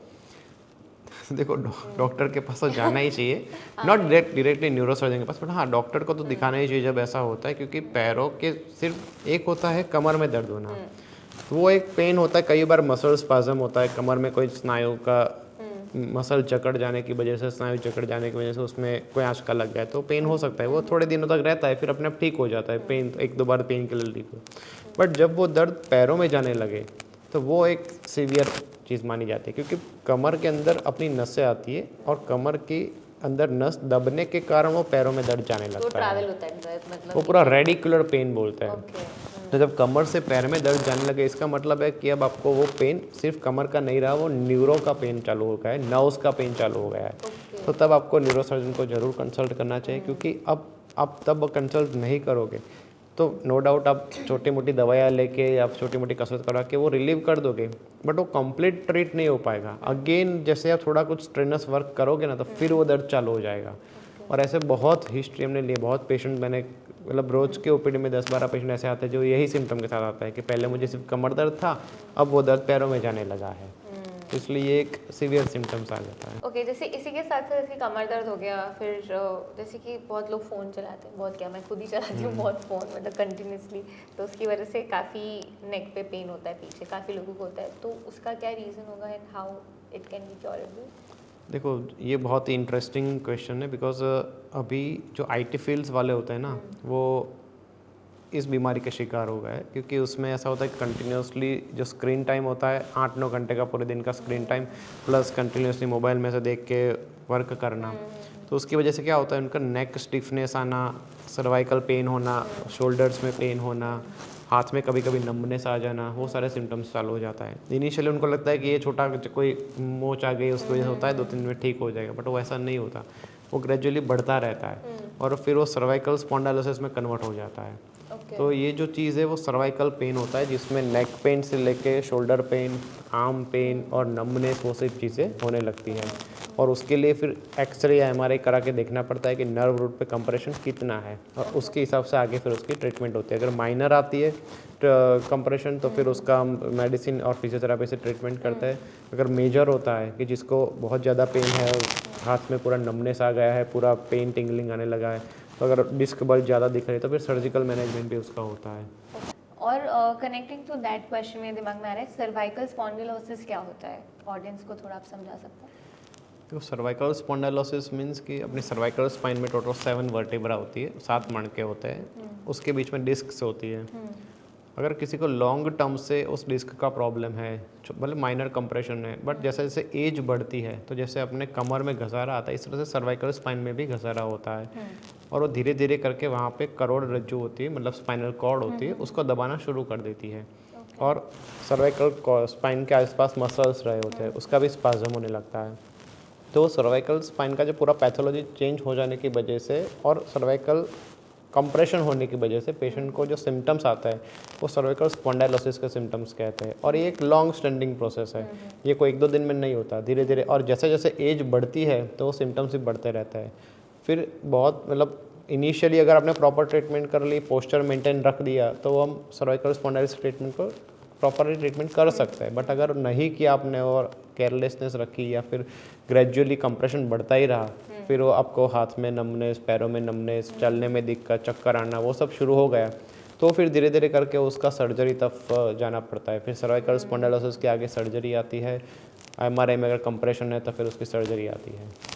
ओके। और इसके साथ अगर स्लीप डिस्क या सायाटिका के बारे में लोग काफ़ी कंफ्यूज रहते हैं दोनों टर्म्स के ऊपर, तो आप दोनों को थोड़ा ब्रेक थ्रू कर सकते हैं? देखो, स्लिप डिस्क एंड सायाटिका वो दोनों एक तो कमर के मणके के रिलेटेड चीज़ें हैं। लंबर स्पाइन होती है, अपने कमर के 5 मणके होते हैं। सायाटिका वो सिम्टम्स है एंड स्लिप डिस्क वो एक डिसीज है, डिसऑर्डर है। ओके, तो वो सिम्टम है उसका। हाँ, सायाटिका इज अ सिम्टम, मतलब ग्रुप ऑफ सिम्टम। सायाटिका वो बिकॉज ऑफ स्लिप डिस्क हो सकता है, मतलब सायाटिका वो है एक फीमोरल नर्व के साथ सायाटिक नर्व आती है अपनी, उसके साथ रिलेटेड पेन जो होता है उसको सायाटिका कहता है। बट वो पेन के कारण में स्लिप डिस्क हो सकता है, या फिर ट्यूमर भी हो सकता है, या फिर कोई इंजरी के कारण भी हो सकता है। अगर किसी ने उस नस में इंजेक्शन दे दिया तो भी पेन हो सकता है, उसको सायाटिका कहता है। तो सायाटिका ट्रीटमेंट पूरी अलग होती है। बट स्लिप्ड डिस्क है वो एक पैथोलॉजी है। जैसे कमर के मणके की कोई गद्दी बाहर आ गई और वो नस को कंप्रेस कर रही है, तो उसकी वजह से पूरा नस में पेन जाता है। जैसे आपने पहले पूछा था कि कमर से पूरा पैर में अगर दर्द जा रहा है, तो वो स्लिप डिस्क की वजह से जा सकता है। किसी को नॉर्मल कुछ नहीं है, अचानक से मैंने कोई भारी वजन उठा लिया, तो मेरे कमर में कोई अचानक से वेट बढ़ने की वजह से, प्रेशर बढ़ने की वजह से वो डिस्क बाहर आ जाती है। कमर की गद्दी फट, नॉर्मल लैंग्वेज में कोई बोलता है कमर की गद्दी फट गई, कोई बोलता है गद्दी खिसक गई। हाँ, गाड़ी हली गई है, स्पेसिफिकली गुजरात में ऐसा बोलते हैं। हाँ, यस, पर वो सब एक चीज़ है, स्लिप डिस्क बोलते हैं उसको। और उसका अगर कंप्रेशन ज़्यादा है, उसके लिए सबसे अच्छा इन्वेस्टिगेशन है वो एमआरआई है। बट वही है ना, लोग एमआरआई तक पहुंचते नहीं, क्योंकि वो उनके रिलेटिव ऐसा समझाता है कि ये तो फलाना डॉक्टर के पास जाओ, वो थोड़ी मार के ठीक कर देगा। कोई बोलेगा कि भाई यहाँ कमर में दबा दबा के ठीक कर देगा। ऐसे भी लोग बैठे हुए आज के ज़माने में। हाँ, तो मतलब ऐसे भी ट्रीटमेंट करवा के आते हैं और फिर कुछ ठीक नहीं होता, फिर हमारे पास आता है। तो एमआरआई में पता चलता है कि वो स्लिप्ड डिस्क जो है वो कितना सीवियर है और उसके आगे ट्रीटमेंट कैसे कर सकता है। करेक्ट। तो आई थिंक लोगों को इतना लंबा जाने से बेटर है consult the doctor. Proper neurosurgeon से कंसल्ट करो तो फिर उसमें इजी हो जाएगा, इजी ट्रीटमेंट होगी। और जैसे कभी कभी हाथ में वीकनेस आना, नमनेस होना और एक बिजली जैसा झटका लगता है ना, थोड़ा करंट जैसा, तो वो भी स्पाइन के रिलेटेड चीज़ें होती है। उसमें भी जैसे हाथ, अपनी जो सर्वाइकल स्पाइन है ना, वो मेनली हाथ से रिलेटेड होती है। सर्वाइकल स्पाइन में कोई गद्दी खिसक जाती है या फिर स्लिप डिस्क होती है सर्वाइकल स्पाइन की, तो वो हाथ में सिम्टम्स देती है। और कमर के मणके में अगर ऐसा स्लिप डिस्क होता है वो पैरों में सिम्टम्स देती है। तो सर्वाइकल में अगर 7 मणके होते हैं, उसमें कुछ नीचे झुक के जिसका ज़्यादा काम, जो कोई टेलरिंग वर्क ज़्यादा करता है ना नीचे देख के, तो उसको नेक पेन कंटिन्यूसली इसी पोजीशन में रहते हैं वो लोग, तो उसकी वजह से गर्दन की जो गद्दी होती है वो खिसक जाती है। और फिर आर्म में, पूरे हाथ में रेडिकुलर पेन आता है। कई बार वो पेन किलर लेके जाने देते हैं, वो काम अपना चालू रखता है। फिर वो पेन कन्वर्ट हो जाता है वीकनेस में, न्यूरोलॉजिकल इन्वॉल्वमेंट चालू हो जाता है, तो फिर वो परेशानी देना शुरू करता है। और तब उनको पता चलता है कि अब वो चीज़ सीवियर है, फिर उसकी सर्जरी करके उसको ठीक करना पड़ता है। उसके इंजेक्शन भी आता है, उसके मेडिसिन से। अगर माइनर कंप्रेशन है तो वो इंजेक्शन मेडिसिन से ठीक हो सकता है, बट अगर मेजर कंप्रेशन है तो फिर सर्जरी आती है उसकी। मेरे रिलेटिव में भी मैंने ये स्पाइन सर्जरी का तो बहुत कॉमन एक प्रॉब्लम रहता है, but they are very scared. वो इतने डरते हैं स्पाइन इंजरी कराने, सुनते ही दे आर वेरी स्कैर्ड। तो उसके बारे में कुछ आप बताइए कि उसमें क्या प्रोसीजर रहता है कि लोग डरे नहीं। देखो, स्पाइन की सर्जरी का भी बहुत एक मिथ रहा हुआ है इंडिया में कि लाइक वो सर्जरी करवाने के बाद भी चलना बंद हो जाता है। हाँ, ये मैंने बहुत सुना। हाँ, वो हम भी रोज़ सुनते हैं। बट आज तक मैंने मोर देन 2000 सर्जरीज मैंने स्पाइन की है, बट मैंने आज तक नहीं देखा कि पेशेंट अगर मेरे पास चलता आया है तो वो बेड रिडन कर जाए। ऐसा नहीं होता। बहुत ही कुछ गिने चुने ऐसे रोग है जिसमें ऐसा, जैसे ट्यूमर कोई है तो उसमें ऐसा हो सकता है कभी कभार, वो भी। बट आज टेक्नोलॉजी इतनी एडवांस हो चुकी है कि जिसमें स्पाइन सर्जरी में अगर आप न्यूरोसर्जन के पास कराओ तो पॉसिबल बहुत ही कम रहता है ऐसा कि भाई आपको पैरालिसिस होने के चांसेस रहे। टेक्नोलॉजी बहुत एडवांस हो चुकी है और स्पाइन की सर्जरी एज सच बहुत ही रिस्क फ्री है। तो ऑडियंस को डरना नहीं चाहिए। डरना भी नहीं चाहिए। और बहुत और मिथ भी है कि लाइक बेड रिडन रहना पड़ता है, कि एक बार स्पाइन सर्जरी हुई तो महीने का खटिया, मतलब बेड रेस्ट आ जाएगा। ऐसा भी नहीं होता। मैं तो मेरे पेशेंट को आज सर्जरी होती है मैं कल चला देता हूँ, फिर वो 10-15 दिन में वो अपनी जॉब भी ज्वाइन कर सकते हैं। मैंने एक दिल्ली में जब था तो मैंने सीआरपीएफ जवान को भी ऐसे ऑपरेट किए हुए थे, आर्मी पर्सन को, क्योंकि ट्रेनिंग में उनका बहुत सीवियर रहता है, तो उनकी वजह से किसी को स्लिप डिस्क हो गया, किसी को कोई फ्रैक्चर हो गया, तो वो ऑपरेट करने के बाद वो खुद वापस ज्वाइन भी कर सकता है। ऐसा नहीं होता कि स्पाइन सर्जरी हुई मतलब आप बहुत कुछ तो अपने वहाँ ऐसे क्वेश्चंस पूछते हैं कि स्पाइन सर्जरी के बाद मैं गरबा कर पाऊंगी, तो ऑब्वियसली गरबा भी कर सकते हो। अगर आप एथलीट हो तो एथलीट को दौड़ना वो सब भी कर सकते हो, बट उसका सबका एक ग्रेजुअल टाइम होता है। आपको सर्जरी के पहले क्या सिम्टम्स है उसका पूरा डायग्नोसिस होता है, और आप अपने डॉक्टर को कंसल्ट करो, फिर आप उसका पूरा एक बना सकते हो उस तरह से प्लान। माइंड सर्जरी के लिए न्यूरो सर्जन को कंसल्ट करना बहुत ज़रूरी है। और दूसरे लोगों को ये भी क्वेश्चन रहता है कि कितने टाइम में रिकवरी आती है और कितने दिन पेशेंट को हॉस्पिटल में रहना पड़ता है, मतलब कोई अप्रॉक्स कुछ? देखो अप्रॉक्सीमेटली स्पाइन सर्जरी होती है ना, तो वो डे केयर की तो नहीं होती, लाइक मॉर्निंग में हुई रात को हम डिस्चार्ज नहीं करते। मिनिमम 2 to 3 डेज हम हॉस्पिटल में रखते हैं। फिर अगर एज उनकी ज़्यादा है कि लाइक 60 अप का पेशेंट, तो हम 3-4 दिन भी हम रखते हैं ऑब्जर्वेशन के लिए। बट मोस्टली मेरा प्लान हर बार ऐसा ही रहता है कि आज अगर मैंने सर्जरी की है तो मैं उसको नेक्स्ट डे ही मोबिलाइज कर देता हूँ, लाइक नेक्स्ट डे चला देता हूँ, भले सपोर्ट से चले, वो एकदम से खुद ना चले, बट मोबिलाइज हो जाएंगे तो उनको एक कॉन्फिडेंस आ जाता है पेशेंट को कि लाइक मेरी सर्जरी हुई फिर भी आई कैन वॉक नाउ, या मेंटली दे आर। एंड कई बार तो ऐसा होता है कि पेशेंट 3-3 महीनों से नहीं चला होता, बट सर्जरी के नेक्स्ट डे भले ही वो सपोर्ट से चलता है, वो उसको बहुत ही अच्छा लगने लगता है कि लाइक नाउ के आई कैन, वो फिर फिजियोथेरापी करता है, वो फिर अच्छे से अपना कुछ करने लगता है। एंड इन सब चीज़ों में तुम्हारा मतलब जो भी पेशेंट्स होते हैं ना कि उनका विल पावर भी बहुत मैटर। हाँ, विल पावर बहुत मैटर। स्पाइन सर्जरी में विल पावर मैंने एक 96 ईयर की फीमेल को ऑपरेट किया था, और मुझे खुद को ऐसा था कि वो क्यों मेरे पास ऑपरेशन कराने आए इतनी उम्र में, बट वो माँ जी जो थे उनको चलना था, और वो पिछले 15-20 दिन से नहीं चले थे, उनको फ्रैक्चर हुआ था, उसके नहीं चल पा रहे थे। मैंने उनको बोला था कि मैं करूँगा ऑपरेशन, फिर भी आप चल पाओ, ऐसे कोई गारंटी नहीं है, बट स्टिल उनको ऐसा था कि नहीं मैं चलूँगी। तो मैंने ऑपरेशन किया, और वो विदिन 1 मंथ मेरे पॉकेट में चल के भी आई वो।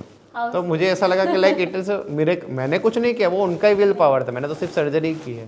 तो कहीं ना कहीं यू बिलीव कि हाँ पेशेंट हाँ, पेशेंट अगर विल पावर अच्छा है ना तो वो अच्छे से स्पाइन सर्जरी के रिकवरी आ सकती है। बट वो पेशेंट, बट कई बार ऐसा भी होता है कि पेशेंट का डिसीज बहुत ही छोटा होता है, हमें भी लगता है कि तो चलना ही चाहिए, बट पेशेंट ही खुद नहीं गिव अप कर कि भाई मैं क्या करूँगा, मेरे को नहीं चलना है, तो फिर वो नहीं उठ पाते वो। बट स्पाइन सर्जरी के बाद फिजियोथेरापी का बहुत बड़ा रोल है।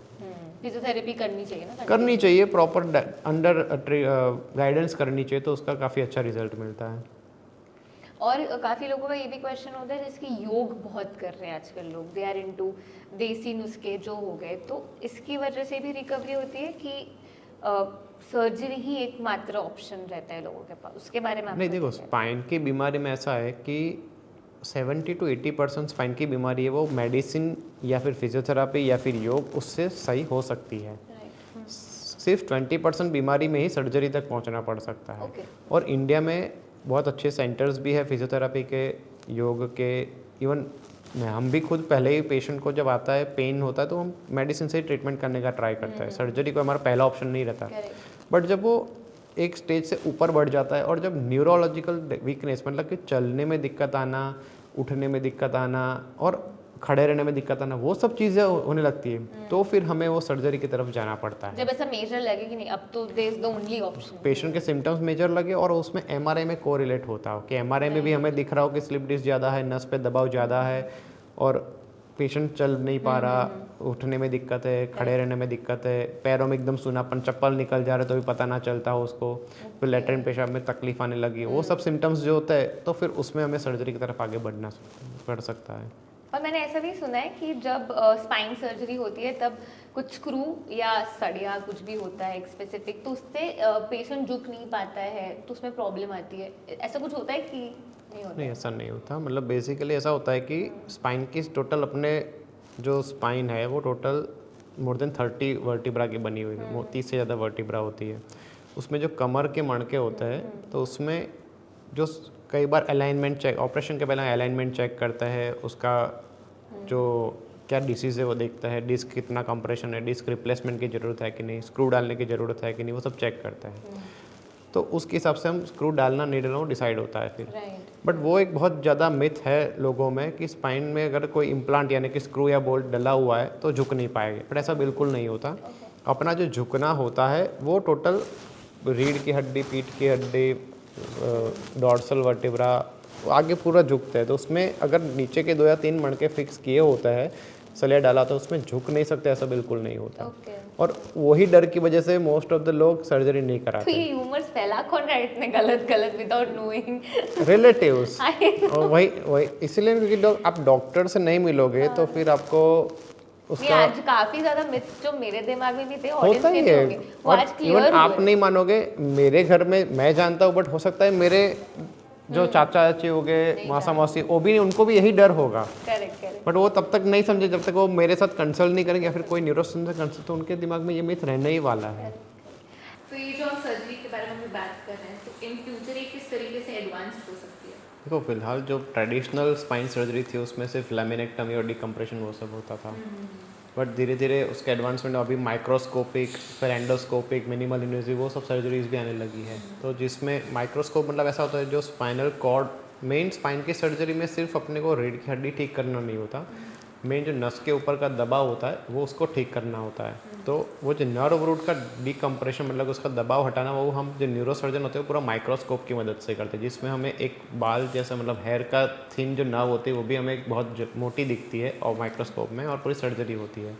तो we can prevent nerve damage, मतलब जो लोगों को डर होता है ना कि ऑपरेशन के बाद पैरालिसिस नहीं होगा, तो वो इसलिए मैंने आज तक कभी देखा नहीं पैरालिसिस, क्योंकि जो सर्जरी होती है इतनी प्रिसाइज होती है, और वो नर्व को बचाने के लिए सर्जरी हम करते हैं, नर्व को डैमेज करने के लिए नहीं करते सर्जरी। तो इसलिए माइक्रोस्कोपिक सर्जरी बहुत ही यूज़फुल है, और उसके ऊपर भी अब एंडोस्कोपिक स्पाइन सर्जरी आ चुकी है। और अब तो डिस्क रिप्लेसमेंट में पूरा डिस्क हम रिप्लेस कर सकते हैं, डिस्क गद्दी बदल के नई टाइटेनियम की गद्दी डाल सकते हैं, वो सब बहुत एडवांसमेंट टेक्नोलॉजी आ चुकी है। हाँ, अभी बहुत अच्छे से है और अच्छे रिजल्ट के साथ होता है। सो जैसे आपने अभी मेंशन किया एंडोस्कोपिक सर्जरी, तो वो क्या होता है, उसके बारे में कुछ? देखो एंडोस्कोपिक स्पाइन सर्जरी वो बहुत ही हॉट टॉपिक है अभी, क्योंकि जिस चीज़ को स्पाइन सर्जरी करा, आज के ज़माने में सब लोग गूगल यूज़ करते हैं, वो सर्च करते हैं कि भाई स्पाइन सर्जरी के बारे में, तो उनको एंडोस्कोपिक स्पाइन सर्जरी की पूरी डिटेल मिल जाती है, और उनको एक्चुअली पता नहीं होता है कि भाई एंडोस्कोपिक स्पाइन सर्जरी है क्या और किस कंडीशन में करनी चाहिए। तो वो डिसीजन डॉक्टर का रहता है। तो हम एमआरआई के ऊपर डिसाइड करते हैं कि अगर उसका जो लेवल है वो 1 या 2 मणके के रिलेटेड है कि मल्टीपल वर्टिब्रा इन्वॉल्व हो चुकी है। अगर 1 या 2 मणके के रिलेटेड है तो हम उसको एंडोस्कोपिक स्पाइन सर्जरी सजेस्ट करते हैं, जिसमें बहुत ही छोटे इंसिजन से हम सर्जरी करते हैं। मतलब अगर बड़ा जो ओपन सर्जरी है, अगर 10 सेंटीमीटर का इंसिजन अगर रखना पड़ता है, तो एंडोस्कोपी में 1 या 2 सेंटीमीटर के इंसिजन से काम हो जाता है। तो जिसमें बहुत कम चीरा आता है, पेशेंट का हॉस्पिटल स्टे रिड्यूस हो जाता है, पेशेंट को इम्प्लांट मतलब कि स्क्रू या बोल्ट डालने की ज़रूरत नहीं पड़ती, डीकम्प्रेशन भी बहुत अच्छी तरह से हो सकता है, और पेशेंट की रिकवरी, लाइक सर्जरी हुई है, चीरा ही नहीं है, तो फिर पेशेंट अपने काम में भी तुरंत वापस जाए, like with in 7 to 8 days वो अपना काम भी ज्वाइन कर सकता है। तो ये सारी चीजें ऐड ऑन होगी जो पहले नहीं थी, मतलब ये सारा, मतलब पहले ओपन सर्जरी थी तो ऑब्वियसली पेशेंट को ओपन सर्जरी में हीलिंग पावर में टाइम लगता था, 15-20 दिन रहना पड़ता था, स्यूचर रिमूवल के 10-15 दिन वेट करना पड़ता था, कई बार इन्फेक्शन के चांसेस है। तो एंडोस्कोपिक स्पाइन सर्जरी में ये सब चीज़ें हम ये सब चीज़ों का इंसिडेंट कम हो गया है, और रिजल्ट भी काफ़ी अच्छा हुआ, बट उसका भी एक लिमिटेशन है। हर स्पाइन सर्जरी एंडोस्कोप से नहीं हो सकती। मतलब पेशेंट का एक तो होता है पेशेंट की विशेष, हमारे पास आते हैं वो 5 मणके खराब करके आया होता है, पूरे नस दब रही है, और हमें बोलता है एंडोस्कोपिक स्पाइन से, हमें तो एंडोस्कोपी ही करवानी है, बट फिर कई डॉक्टर कर भी देगा, बट उसका रिजल्ट नहीं मिलेगा पेशेंट को। तो उसका प्योर डिसीजन है वो डॉक्टर पे डिपेंड करता है। आप अपना दिमाग मत लगाओ, डॉक्टर को सोचने दो इसको एंडोस्कोपी करना है कि ओपन सर्जरी करना है। तो सब स्पाइन की बीमारी में एंडोस्कोपिक स्पाइन सर्जरी इंडिकेटेड नहीं है। ओके। सो नाउ जैसे हमने काफ़ी 2 सेगमेंट्स में हमारा पॉडकास्ट डिवाइड किया, एक ब्रेन, एक spine, but if I want to ask you कि आप ये फील्ड को नेक्स्ट 5 to 10 ईयर्स के बीच में कहाँ देखते हैं एज पर योर पर्सपेक्टिव? देखो फिलहाल अभी बाकी सारे फील्ड जैसे यूरोलॉजी है, ऑर्थोपेडिक है, उन सब में क्या है, रोबोट्स का बहुत ही रोल आ चुका है। सर्जरी में भी रोबोटिक सर्जरी बहुत कॉमन हो चुका है, बट इन न्यूरो सर्जरी पर से इन इंडिया में भी रोबोटिक सर्जरी जो ब्रेन के एंड स्पाइन की इतनी कॉमन हुई नहीं है। यूएस उन सब में 1-2 बार ट्राई हुआ है रोबोटिक सर्जरी को, बट जो ब्रेन एंड स्पाइन की सर्जरी उसमें भी रोबोटिक इतना नहीं आया। तो हो सकता है टेक्नोलॉजी एडवांस होगी तो robotic brain surgery, robotic spine surgery, वो सब भी धीरे धीरे करके ग्रो करेगा, बट फिलहाल अभी उतना वो ट्रायल बेस पे भी चल रहा है, बट अभी पूरा इफेक्टिव नहीं हुआ है। जो कुछ लोग अभी भी कमर दर्द या गला या कुछ भी पेन को बहुत नॉर्मल समझते हैं, हेडेक को नॉर्मल समझते हैं, आप उनको, हमारे व्यूअर्स को क्या बताना चाहोगे? देखो हेडेक ऐसी चीज़ है वो नॉर्मल हो सकती है, बट अगर वो परसिस्टेंट रह रहा है आपको कि कंटिन्यूस एक जगह पे पेन हो रहा है और उसके साथ आपके वीकनेस या फिर हाथ पैर में पैरालिसिस या फिर कुछ और सिम्टम्स मैंने बताए थे कि भाई वॉमिटिंग आना, अपना एकदम ड्राउजीनेस फील करना, होश कम हो जाना, वो सब सिम्टम्स आ रहा है तो फिर आपको कंसल्ट करना चाहिए डॉक्टर को और उसका पूरा ट्रीटमेंट करवाना चाहिए। सेम चीज़ गले और कमर के दर्द के ऊपर है कि अगर सिर्फ पेन तक सीमित है, आपको हल्का फुल्का दर्द हुआ है कि भाई गर्दन में दर्द है, कमर में दर्द है, तो आपने दवाई ले ली, ठीक हो गया, तो सही कोई बात नहीं, इट्स नॉर्मल। बट जब वो दर्द के साथ न्यूरोलॉजिकल इन्वॉल्वमेंट चालू हो जाए, वीकनेस चालू हो जाए, खड़े रहने में दिक्कत आने लगे, बैठने में दिक्कत आने लगे, चलने में दिक्कत आने लगे, तो समझ जाने का कि वो अब से सिंपल नहीं रहा है, it's a problem. Now nerve roots पे कंप्रेशन चालू हो गया है, तो उसमें फिर आपको कंसल्ट करना पड़ सकता है। सो हमने इतनी सारी ब्रेन सर्जरीज की बात करी, तो मेरे दिमाग में एक क्वेश्चन, इनफैक्ट व्यूअर्स के दिमाग में भी एक क्वेश्चन आ रहा होगा कि इट्स वेरी हर्टफुल, मतलब ये सोचना, और एज अ डॉक्टर आपको ये चीज़ कैसी लगती है? मतलब brain surgery it's not a small thing, मतलब कोई भी surgery is not a small thing, but फिर भी आप उसके बारे में कुछ एक्सपीरियंस शेयर करें। How do you feel personally? तो देखो ब्रेन सर्जरी एक तो चीज़ ऐसी है कि वो सबसे पहले तो देखना ही वो बहुत इट्स ही वेरी स्कैरी, मतलब ऐसे सोच के ही लगता है मतलब कि scary in your point, but हमारे Yeah. लिए एक वो इंटरेस्टिंग चीज़ थी कि जो ब्रेन सर्जरी जब पहली बार देखी तो डिफ़िकल्ट थी वो सब करना, बट जब मैंने खुद साथ में असिस्ट करना शुरू किया और जब मैंने खुद करना शुरू किया तो बहुत ही ज़्यादा हर एक ब्रेन सर्जरी, कोई भी सर्जरी हर एक केस डिफरेंट ही होता है, तो ब्रेन सर्जरी में भी हर एक केस में कुछ ना कुछ डिफरेंट ही हमें मिलता है। बट सबसे पहले जो होता है कि जो स्कल होता है, स्कल को हमें ड्रिल करना, तो वो जैसे आपके लिए इमेजिन कर रहे हो कि कैसे ड्रिल होता है, हमारे पास ऐसे इंस्ट्रूमेंट्स होते हैं जो पूरा हम यहाँ से पूरा ये स्कल खोलते हैं, फिर अंदर से पूरा क्लॉट निकालते हैं और वापस इसको बंद भी कर देते हैं। तो मतलब ये सोच के ही थोड़ा हाँ, ये सोच के आपको ऐसा लगेगा, बट वो अगर आपके पास टाइम हो तो आप देखने आ सकते हो कभी। बट ये मतलब वेरी इंटरेस्टिंग थिंग है ब्रेन सर्जरी। और स्पाइन में भी ऐसी चीज़ है, स्पाइन इतनी डेलिकेट बनाई हुई है भगवान ने, मतलब God is a great creator, मतलब हम भी, एंड एक बार ऐसा होता है कि एक बार ब्रेन सर्जरी और स्पाइन सर्जरी हुई, कोई भी डॉक्टर जो भगवान ने दी हुई चीज़ है ना, ऐसे तो सेम टू सेम नहीं बना सकता, वो तो पॉसिबल ही नहीं है। बट हाँ, स्पाइन सर्जरी में भी इतनी डेलिकेट चीज़ें होती है, इतने नर्व रूट्स इतनी माइनर होती है ना कि उसको पूरे माइक्रोस्कोपिक हम जब करते होते हैं ना, इतना ब्यूटीफुल विजन आता है। ब्रेन में भी कुछ जो नर्व्स होती है ऐसे एकदम पूरा अंदर एनाटॉमी इतनी मस्त होती है, तो बहुत कम डॉक्टर ने भी मैं तो हाँ, मतलब वो सिर्फ न्यूरोसर्जन ही देख सकता है, मतलब इतने 1 लाख डॉक्टर के उसमें सिर्फ 100 लोग ही उसके बेनिफिट वो कर पाएंगे वो। ओके। और जैसे भी काफ़ी इंटरेक्शंस आपके फैमिली के थ्रू भी होते होंगे, कुछ आपको काउंटर क्वेश्चंस भी आते होंगे कि काफ़ी प्रेशर बिल्ड होता होगा सर्जरी के पहले, क्योंकि ऑब्वियसली किसी का फैमिली मेम्बर है। हाँ, जो देखो ये बहुत ही एक सेंसिटिव टॉपिक है, बिकॉज दो तरीके से हमें फैमिली से इंटरेक्ट करना पड़ता है। तो फर्स्ट होता है कि that is our responsibility to inform relative about each and everything. तो हम पहले पेशेंट को जब कंसल्ट करते हैं, उसकी सर्जरी करने वाले होते हैं, तो हम it is our responsibility to inform each and everything about patient to that relative. तो पहले तो हमें समझाना पड़ता है कि ये सर्जरी है, इसके साथ जुड़े हुए फ़ायदे वो है कि जो बेनिफिट्स ये होने वाले हैं सर्जरी के बाद, और इसके साथ ये रिस्क जुड़े हुए हैं। If now you are ready then we can go for surgery. So you put the whole truth, बिना कुछ each and every truth we have to put it, and because होता क्या है कि कई बार अब पेशेंट और डॉक्टर दोनों का ऐसा ही होता है कि हम पेशेंट के लिए अच्छे के लिए सर्जरी करें और पेशेंट को अच्छा ही रिजल्ट मिले, बट हर केस में ऐसा नहीं होता है। 99% केस में होगा, बट वो 1% में कुछ ना कुछ ऐसा होगा, या फिर ऐसी बीमारी ही इतनी गंभीर होगी कि जिसमें अच्छा रिजल्ट नहीं दे पाएंगे हम। तो ऐसे केसेस में रिलेटिव्स को भी पता होना चाहिए कि इस सर्जरी के बेनिफिट्स क्या है और उसके रिस्क क्या क्या है, इसलिए वो बताना ज़रूरी है। So, जैसा कि मैंने व्यूअर्स को भी बताया कि यू आर ए न्यूरोसर्जन, तो हाउ डू यू थॉट कि you want to go in this field? देखो मैं जब मास्टर ऑफ सर्जरी कर रहा था तो हमारी जो MS की ट्रेनिंग होती है उसमें हमें गैस्ट्रो और यूरो वो सब केसेस के ज़्यादा एक्सपोजर होता है। न्यूरो का इतना एक रोटेशन बेस लगता है हमारा, बट हमारे जो मैंने सूरत से किया हुआ है वहाँ पे न्यूरो सर्जरी का एक्सपोजर भी काफ़ी अच्छा था। तो जब मेरी सेकेंड ईयर का ट्रेनिंग चल रही थी, मेरी इमरजेंसी ड्यूटी थी, तब एक पेशेंट आया था हेड इंजरी का, 16-17 ईयर का था। अच्छा। और वो कोमेटस कंडीशन में आया था। फिर उसका CT स्कैन हुआ तो कोमा अच्छा, कंडीशन, कोमा। कोमेटस कंडीशन, और उसका CT स्कैन हुआ तो उसमें EDH मतलब कि एक्स्ट्रा ड्यूरल हेमरेज आया, और पेशेंट कोमेटस था, कोमा में था, वेंटिलेटर पे था। उसके रिलेटिव इतने होपलेस हो गए थे कि अब वो बचना मुश्किल था। मुझे भी ऐसा ही लगा कि मेरा वो फर्स्ट केस था ऐसे देखने में कि भाई ऐसा बचना मुश्किल है ऐसा। तो फिर जो हमारे वहाँ न्यूरोसर्जन थे वो आए, उन्होंने CT स्कैन देखा, समझाया कि उसमें ऑपरेशन तुरंत करना पड़ेगा। फिर उसको विदिन 1 आवर हमने ऑपरेशन ले लिया, और ऑपरेशन करके पेशेंट नेक्स्ट डे मॉर्निंग में कॉन्शियस हो गया।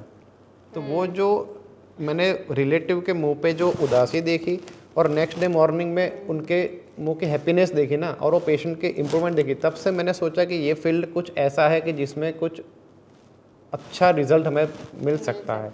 नो डाउट डिफ़िकल्ट था वो सर्जरी करना, और वो शायद नहीं हुई होती सर्जरी तो शायद पेशेंट बचना मुश्किल था, बट वो रिलेटिव ने भी अच्छे से एकदम तुरंत डिसीजन ले लिया, और डॉक्टर ने भी, जो न्यूरोसर्जन था उसने भी अच्छे से ऑपरेशन करके पेशेंट को तो एक वो था। और सेकंड, एक छोटा बच्चा था मेरे इमरजेंसी ड्यूटी के टाइम पे, उसको भी हेड इंजरी था, और वो ऐसे गिर गया था। उसमें सर्जरी नहीं थी, बट उसमें लॉन्ग 15 डेज तक पेशेंट वेंटिलेटर पे रहा था, और फिर धीरे धीरे करके दवाइयों के बाद उसका पूरा महीने तक ट्रीटमेंट चला, और उसका इम्प्रूवमेंट देखा। तो पहले वो भी कोमा में था, और धीरे धीरे कॉन्शियस हुआ वो पेशेंट, और वो भी एक मेरे लिए एक चेंजिंग पीरियड था कि जिसमें मैंने फिर सोचा कि न्यूरो सर्जरी ऐसे फील्ड है जो मुझे इंटरेस्ट ज़्यादा आ गया। फिर मैंने सोचा कि न्यूरो सर्जन ही बनना चाहिए। और ऐसा भी लोग कहते भी है ना कि डॉक्टर्स आर एंजल्स, जैसे ये भी मैंने सुना है काफी एंजल्स बार, नहीं वो ऐसा, हेल्प या फिर ऑब्वियसली बिकॉज पेरेंट्स के लिए तो आप एक टाइप से वो सही हुआ। हम जब अच्छा करते तब हम भगवान बन जाते हैं, बट अच्छा रिजल्ट नहीं देते तो हम पे वही गालियाँ देते हैं। बट इसीलिए मैं तो हर पेशेंट को कहता हूँ कि यार अगर अच्छा कोई पेशेंट मैंने ऑपरेशन किया हुआ है, वो अच्छा हुआ है, तो वो कोई मेरी वजह से अच्छा नहीं हुआ है, मैंने मेरा काम ही किया है, वो भगवान ही है जो रिजल्ट देने वाला है। और अगर वो बिगड़ा है तो वो कोई मेरी गलती से नहीं बिगड़ेगा, बट वो चीज़ है कि वो डिसीज़ का प्रकार क्या है, रोग कैसा है, कितने टाइम से आप उसको संभाल के रोग को बैठे हो, फिर उसके बाद वो उसका रिजल्ट क्या आएगा उस पर डिपेंड करता है। राइट। तो जैसे कि आपने MBBS किया, मास्टर ऑफ सर्जरी, ये सब प्रोसेस धीरे धीरे जैसे आपने स्टेप्स करे आगे, तो इसमें was it tough to get admission की? क्योंकि काफ़ी स्टूडेंट्स वगैरह भी ये पॉडकास्ट देख रहे होंगे तो उनके दिमाग में ये क्वेश्चन कि सर ने ऐसा क्या किया, व्हाट डिड यू डू? देखो टफ तो होता ही है, कोई भी कॉम्पिटिटिव एग्ज़ाम पास करना हो कोई इजी बात तो है नहीं। MBBS के बाद मास्टर ऑफ सर्जरी का एडमिशन था हमारे, और वो भी मैंने गवर्नमेंट में लिया है, तो रैंक मेरा आगे ही आया था इसलिए मुझे गवर्नमेंट में मिल गया। और उसके बाद जब न्यूरो सर्जरी था तो मेरा बहुत ज़्यादा आगे रैंक आ गया था, इसलिए मुझे न्यूरो सर्जरी मिली। न्यूरो सर्जरी एक ऐसी चीज़ है जिसमें एडमिशन मिलना टफ है, और वो भी सेंट्रल गवर्नमेंट की इंस्टीट्यूट दिल्ली में है सफदरजंग, वहाँ से मिलना मतलब काफ़ी टफ है। तो सफदरजंग ऐसे इंस्टीट्यूट है जहाँ पे पूरे मतलब नॉर्थ इंडिया जो है लाइक यूपी, बिहार, राजस्थान, वहाँ से पेशेंट ट्रेन होता है सफदरजंग हॉस्पिटल में। तो मतलब एक्सटेंसिव पेशेंट लोड, अपना जो BJ मेडिकल है शायद आपको पता होगा, वो अच्छी हॉस्पिटल है यहाँ के आसपास, बट वो दिल्ली में उससे भी ज़्यादा वर्कलोड है, और वहाँ पे एक्सपोजर भी अच्छा मिला मुझे, न्यूरोसर्जरी की ट्रेनिंग भी बहुत अच्छी मिल गई। तो ये सब चीज़ों का टाइम स्पेंड कितना था? टोटल मुझे 13 ईयर्स लगे न्यूरोसर्जन बनने में। तो आप यूथ को क्या बताना चाहोगे, स्टूडेंट्स जो अभी देख रहे होंगे MBBS पढ़ रहे? मतलब मेरा तो यही बताना है कि देखो जिसने MBBS में एडमिशन लिया है तो उसका एक तो फर्स्ट ऑफ ऑल इंटरेस्ट से पढ़ना चाहिए। देखो कोई भी फील्ड चूज़ करो, अगर आपका इंटरेस्ट की है ना तो आप उसमें अच्छा ही करने वाले हो, भले वो न्यूरो सर्जरी है कि even anatomy branch, non clinical branch है, बट जो भी ब्रांच है अब हर ब्रांच में आगे बहुत ही एडवांसमेंट आ चुका है। कोई भी ब्रांच सिलेक्ट करो, उसमें इंटरेस्ट से करोगे तब आगे ही बढ़ोगे। तो मैंने ऐसा भी सुना है कि बाहर से लोग काफ़ी सर्जरीज के लिए भी इंडिया में आते हैं, तो इज़ इट ट्रू? हाँ, वो बहुत ही रिसेंट में बहुत ही मेडिकल टूरिज़्म डेवलप हो चुका है, मतलब कि अफ्रीकन कंट्रीज़ है, इवन US है, सऊदी अरेबिया, वो सब जगह से बहुत सारे पेशेंट ऐसे हैं कि जो ट्रीटमेंट करने के लिए, स्पेसिफिक सर्जरी करने के लिए इंडिया आता है। तो उसमें मैंने भी बहुत सारे ऐसे पेशेंट इंटरनेशनल ऑपरेट किए हुए हैं कि जिसमें उनकी जो सर्जरी है वो वहाँ पॉसिबल होती है, बट वहाँ कॉस्ट थोड़ा ज़्यादा रहता है उनका। यहाँ इंडिया में बहुत चीप तरीके से उनका सर्जरी और अच्छे से भी हो सकती है, क्योंकि उनको पता चला है कि इंडिया में भी अब वही टेक्नोलॉजी आ चुकी है और इंडिया में भी डॉक्टर्स अच्छे से ट्रीटमेंट। और सबसे अच्छी बात इंडिया में क्या है कि यहाँ आपको वेटिंग पीरियड नहीं है। मतलब अगर आप आपको भी अगर आज कुछ होगा और आप डॉक्टर के पास जाओगे तो आपका रात को एमआरआई भी हो सकता है, रात को बड़े से बड़ा इन्वेस्टिगेशन हो सकता है, कल सुबह से ट्रीटमेंट चालू हो सकती है। आउटसाइड में ऐसा नहीं है, यूएस है, लंदन है, ऑस्ट्रेलिया है, वहाँ पे वेटिंग पीरियड इतना है कि अगर आपको जुकाम भी हुआ है ना, आपको डॉक्टर से मिलने जाना है तो आपको 7 दिन के बाद की अपॉइंटमेंट मिलेगी। तो आपको ठीक हो फ्रैक्चर हुआ है तो महीने बाद की अपॉइंटमेंट मिलेगी। मैंने तो, मेरे कितने फ्रेंड्स हैं जो बाहर है आउट ऑफ इंडिया, और वो मुझे फ़ोन करते कि हमें स्ट्रोक, उसके कोई रिलेटिव को स्ट्रोक आया था, 1 महीने बाद अपॉइंटमेंट मिली। तब उसका क्या मतलब है, जब वो तो ज़्यादा बढ़ जाएगा। हाँ हो सकता है, बहुत ऐसे इमरजेंसी डिपार्टमेंट वहाँ होता है, बट जो रूटीन केसेस है वो बहुत डिले होता है, और उसकी वजह से वो लोग प्रेफर करते हैं कि इंडिया में आकर ट्रीटमेंट कराएं। इसका रीज़न ये है कि वहाँ पे डॉक्टर्स कम है, ऐसा हो सकता है कंपैरेटिवली, और इंडिया में ज़्यादा एक्सपीरियंस डॉक्टर्स हैं। वो रीज़न तो मुझे नहीं पता क्या है, बट एक्चुअल यही ग्राउंड ये है। आसपास यही रीजंस हो सकते हैं। डॉक्टर्स हाँ मतलब है, डॉक्टर्स तो वहाँ भी है, यहाँ भी है, बट यहाँ पे ऐसा है कि कोई मुझे रात का फ़ोन आएगा, मैं अभी जाऊँगा घर पे 1 बजे मुझे फ़ोन आएगा तो मैं 1-1:30 बजे हॉस्पिटल पहुँच जाऊँगा। मतलब अवेलेबिलिटी काफ़ी हाँ, स्मूथ, बट वहाँ पे इंडिया ऐसा में नहीं है। इंडिया में स्मूथ अवेलेबिलिटी है, मतलब they can come. Great, and yeah thank you so much sir for coming here. In fact viewers को मुझे काफ़ी कुछ जानने को मिला है। Thank you so much for taking your time out for us. And जितने भी व्यूअर्स हैं मैं उनसे ये कहना चाहूँगी कि please don't waste your time, body से ज़्यादा इंपॉर्टेंट कोई चीज़ नहीं है।